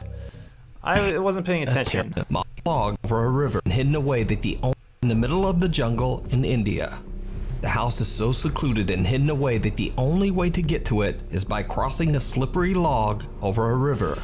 Before he heads out, get to it is by crossing a slippery log over a river. Before It doesn't look like it's that far, and I don't know how deep that river heads is. out. It doesn't look fun by any means, but Martin sets up a static night vision camera at the log to record as he makes his way towards the house. Now, the house is empty and full of bats, lizards, and snakes. So after a bad fall, Martin decides to head back home. But something might have followed him.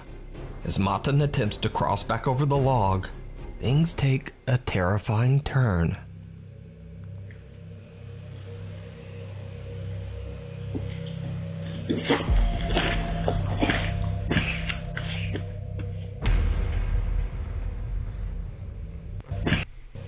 Terrifying turn. all right, let's take a look at his acting skills here, guys.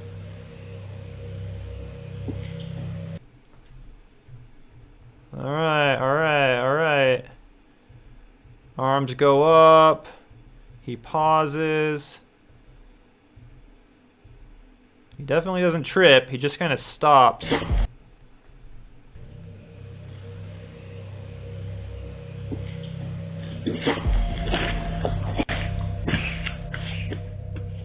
Not believing that.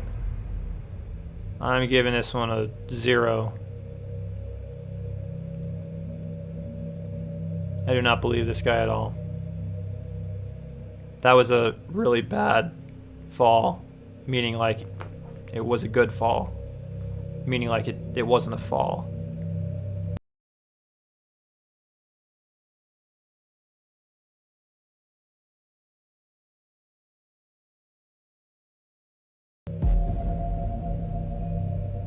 Is that a specter with a flashlight? It's got a light, right?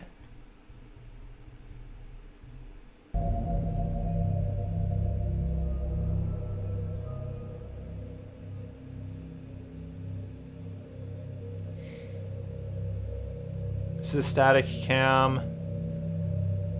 He just set it up to film himself cross.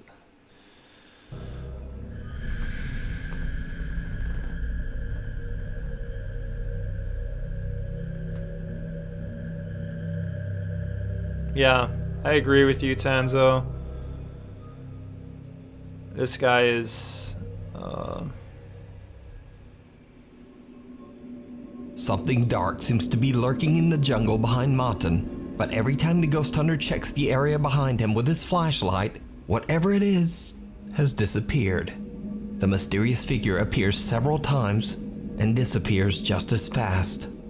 So what do you think happened to Martin?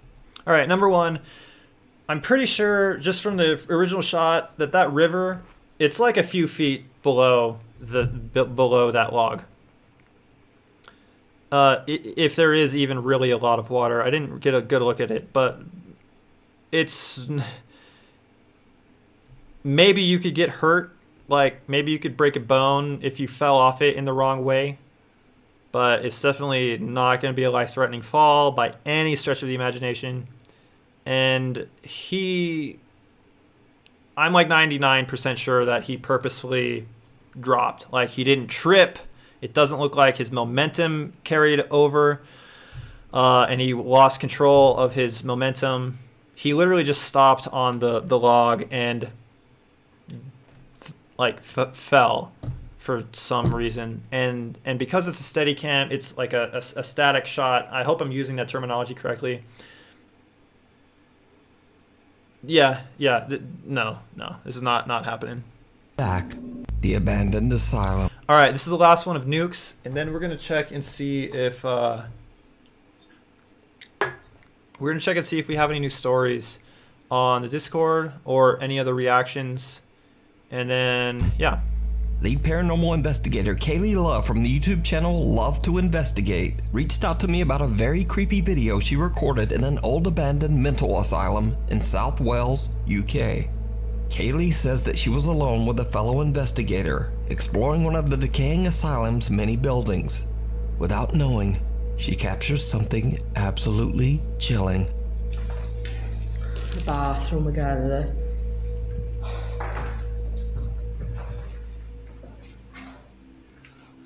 That's pretty cool, that is. Yep, I saw it. Nuke's gonna ask, did you see it? I did see that one.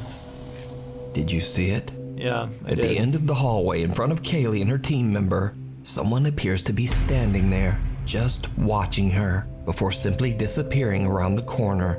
Kaylee says she didn't see anyone there at the time. In fact, the odd figure was actually pointed out by viewers in her YouTube comments. So could this be the spirit of a patient who tragically passed away at the abandoned mental asylum? I leave it up to you to decide. That's pretty cool, that is. Smells like an hospital in this part, definitely. Thanks so much. At the Alright, YouTube let's there frame by that frame simply this quick. Someone in the up to you. Side. That's pretty cool. So I'm assuming that they are facing the general direction that the camera is pointing. So there's a person, up in the top right corner.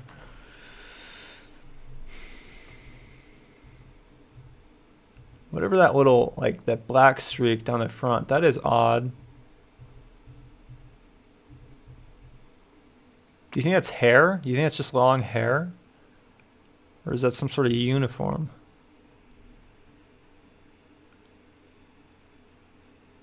It could be a homeless person. The reason I was hesitant to say it's actually a physical person there is because you would think they would have seen that person. Because even when they pan the camera up, the person is still there.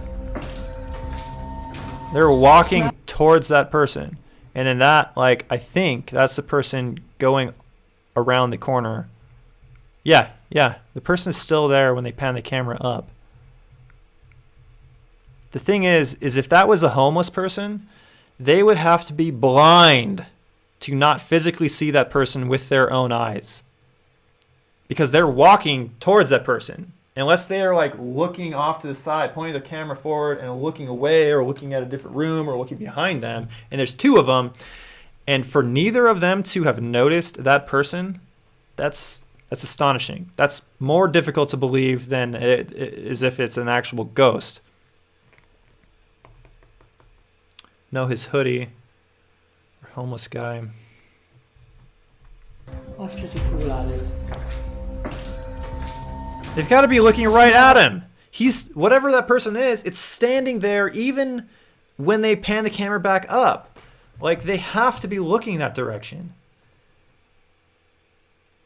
I do not believe that they would not have seen that person. That's the biggest problem I have with this, is that there are two people. There are two people. There's a person holding the camera, and they're walking that direction, and then there is another person behind the person holding the camera. For both of them to have not reacted or have not seen that person, that's too unbelievable to me. Like, there's like 1, 2, 3, 4, like almost 5 seconds that person is in clear view of them.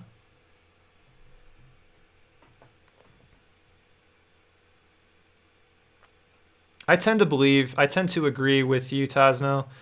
I think maybe it was a real person, but it was staged. It was hoaxed. I cannot believe that they did not notice this physical person there. It doesn't look like an apparition. It doesn't look like a ghost. Yeah, I think that's what it's going to be. Hospital in this part, definitely. Thanks so. All right, guys. Let's check the Discord. Discord. I never know if I'm saying it correctly. Doesn't look like we have anybody else in the reactions. Share a story. I want to off topic. This thing right here, I posted this the other day.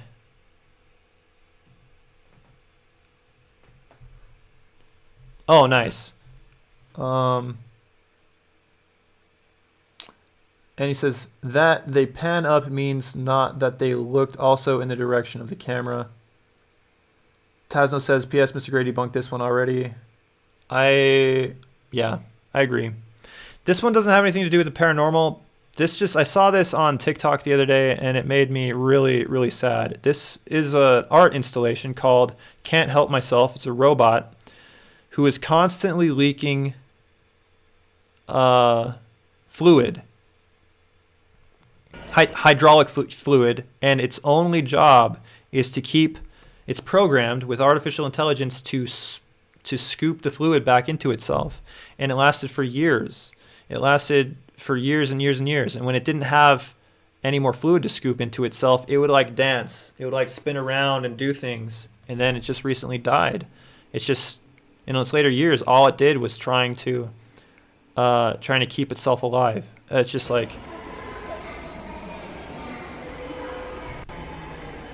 so it's like dancing right now. And it sweeps the hydraulic fluid into itself to keep itself operational.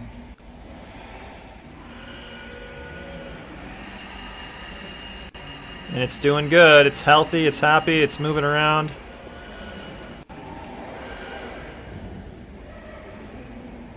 Oh my gosh. I don't know how watching like a robot can like tug at my heartstrings, but this thing, you can look up videos of it more recently. All it was doing in its later years was just desperately sweeping the fluid into itself because it had lost too much that it couldn't recover, and it was just slowly dying. Like, it pretty much gave me an existential crisis. Nice. That's your Ford desperately trying to keep fluid in. At the same time, it's not, yeah.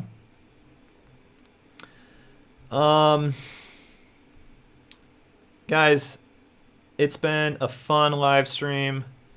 It's been a great live stream. This is the last call. Anybody, links in the description of this video to hit me up on Patreon. Right here, guys. Go and take this poll. Support me as a nightmare. Take this poll and see if you want. We've got 3 votes.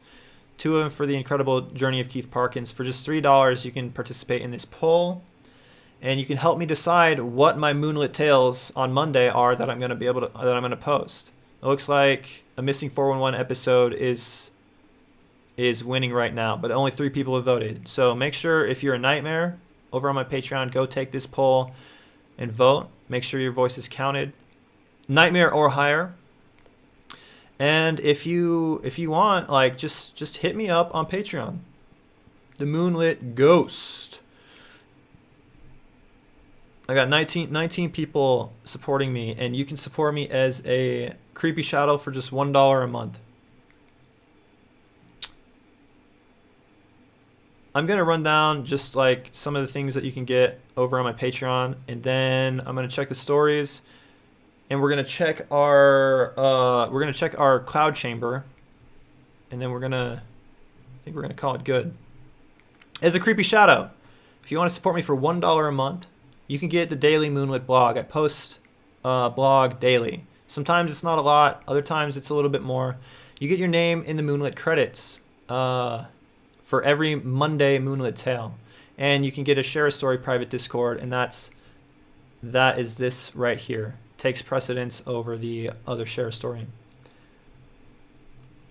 If you want to be a nightmare, you will get early access to the Moonlit Minutes. It's another thing that I do. I do like 60-second Moonlit Minutes. I haven't done them in a little bit, but I'm going to continue making them, and they're going to be cool. And you also get a Ghostly Affirmation sticker.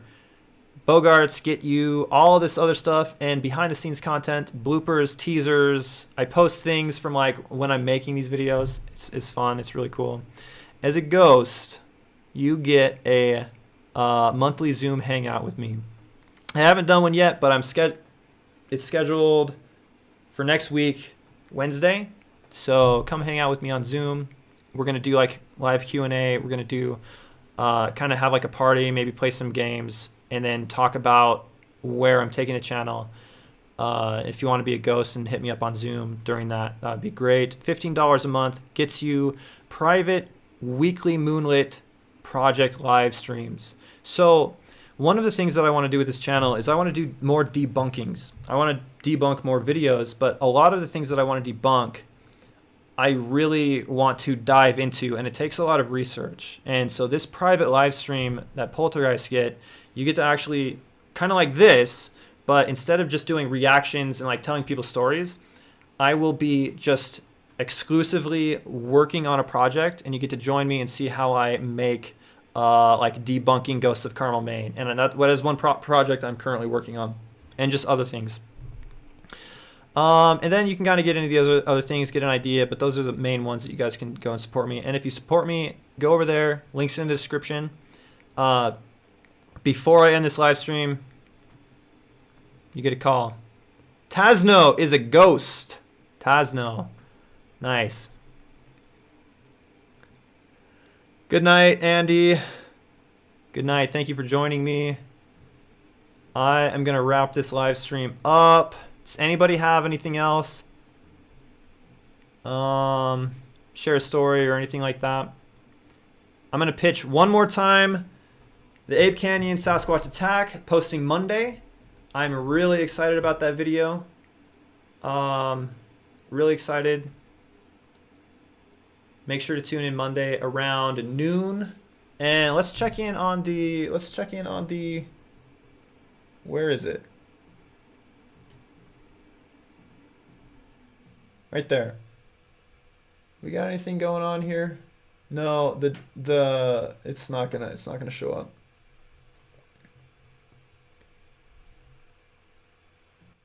All right, I'm gonna look into the camera and I'm gonna call this. I'm gonna sign off here. If you are still with me, my 6 dedicated viewers, 6 people are still in the channel. You still hear me, right? Thank you so much for joining me on this weekly Friday Moonlit Ghost live stream. These live streams are so much fun. Every single live stream, I learn so much more about how to make this more efficient, how to make it more fun, and how to balance doing things that like I know you guys enjoy, and also doing things that I really enjoy doing, like the Moonlit Planet. I know that's less enjoyable to you guys, but I need to sneak it in there once in a while because it is actually really important to me to find interesting locations on the Moonlit Planet. And I just want to say this channel, the Moonlit Ghost, I say this confidently because I have so much faith in the idea of what I'm trying to do here, and also you guys who watch my live streams, who watch my Moonlit Tales, and who stick with me through all of this learning process. This channel is going to be one of the best channels on YouTube, and it's going to happen a lot sooner than later. And you guys are going to help me do it. I appreciate all the love. I appreciate everything that you guys do for me, all the comments, all like interacting with this channel. It would mean the world to me if you shared this channel, if you shared the Discord with other people. I'm trying to build a community of skeptics and believers and build a bridge between the tension between the two, who are both people who are just trying to understand the strange world we live in, who are just sick of fake ghost hunters and things like this. I want to tell people stories, and I want to get to the truth of this world. And it's not just about ghosts. It's not just about Bigfoot. It's not just about aliens. And it's not even just about God, although God is a part of it. God is a mystery. That's what this channel is. It's about diving into mysteries. It's about you guys. It's about the world. It's about stories. And I want to bring them to you. I want to bring them to you in an interesting, entertaining, and educational way. And that's my goal. That's my goal. I am so happy you are a fan of the Moonlit Planet. I don't know if you noticed though, but when I start doing the planet hunts, my concurrent viewers goes down. All right, guys. I love all of you guys. I will see you during the Monday's Moonlit Tale about the Ape Canyon Sasquatch attack, and I will see you guys next Friday for the live stream. You've got 10 seconds to hit the link in the description, Patreon, $1 a month, and you get a call from me. All right, guys. I will see you later. Have a good night, and much love from the Moonlit Ghost. Take care. Remember, stay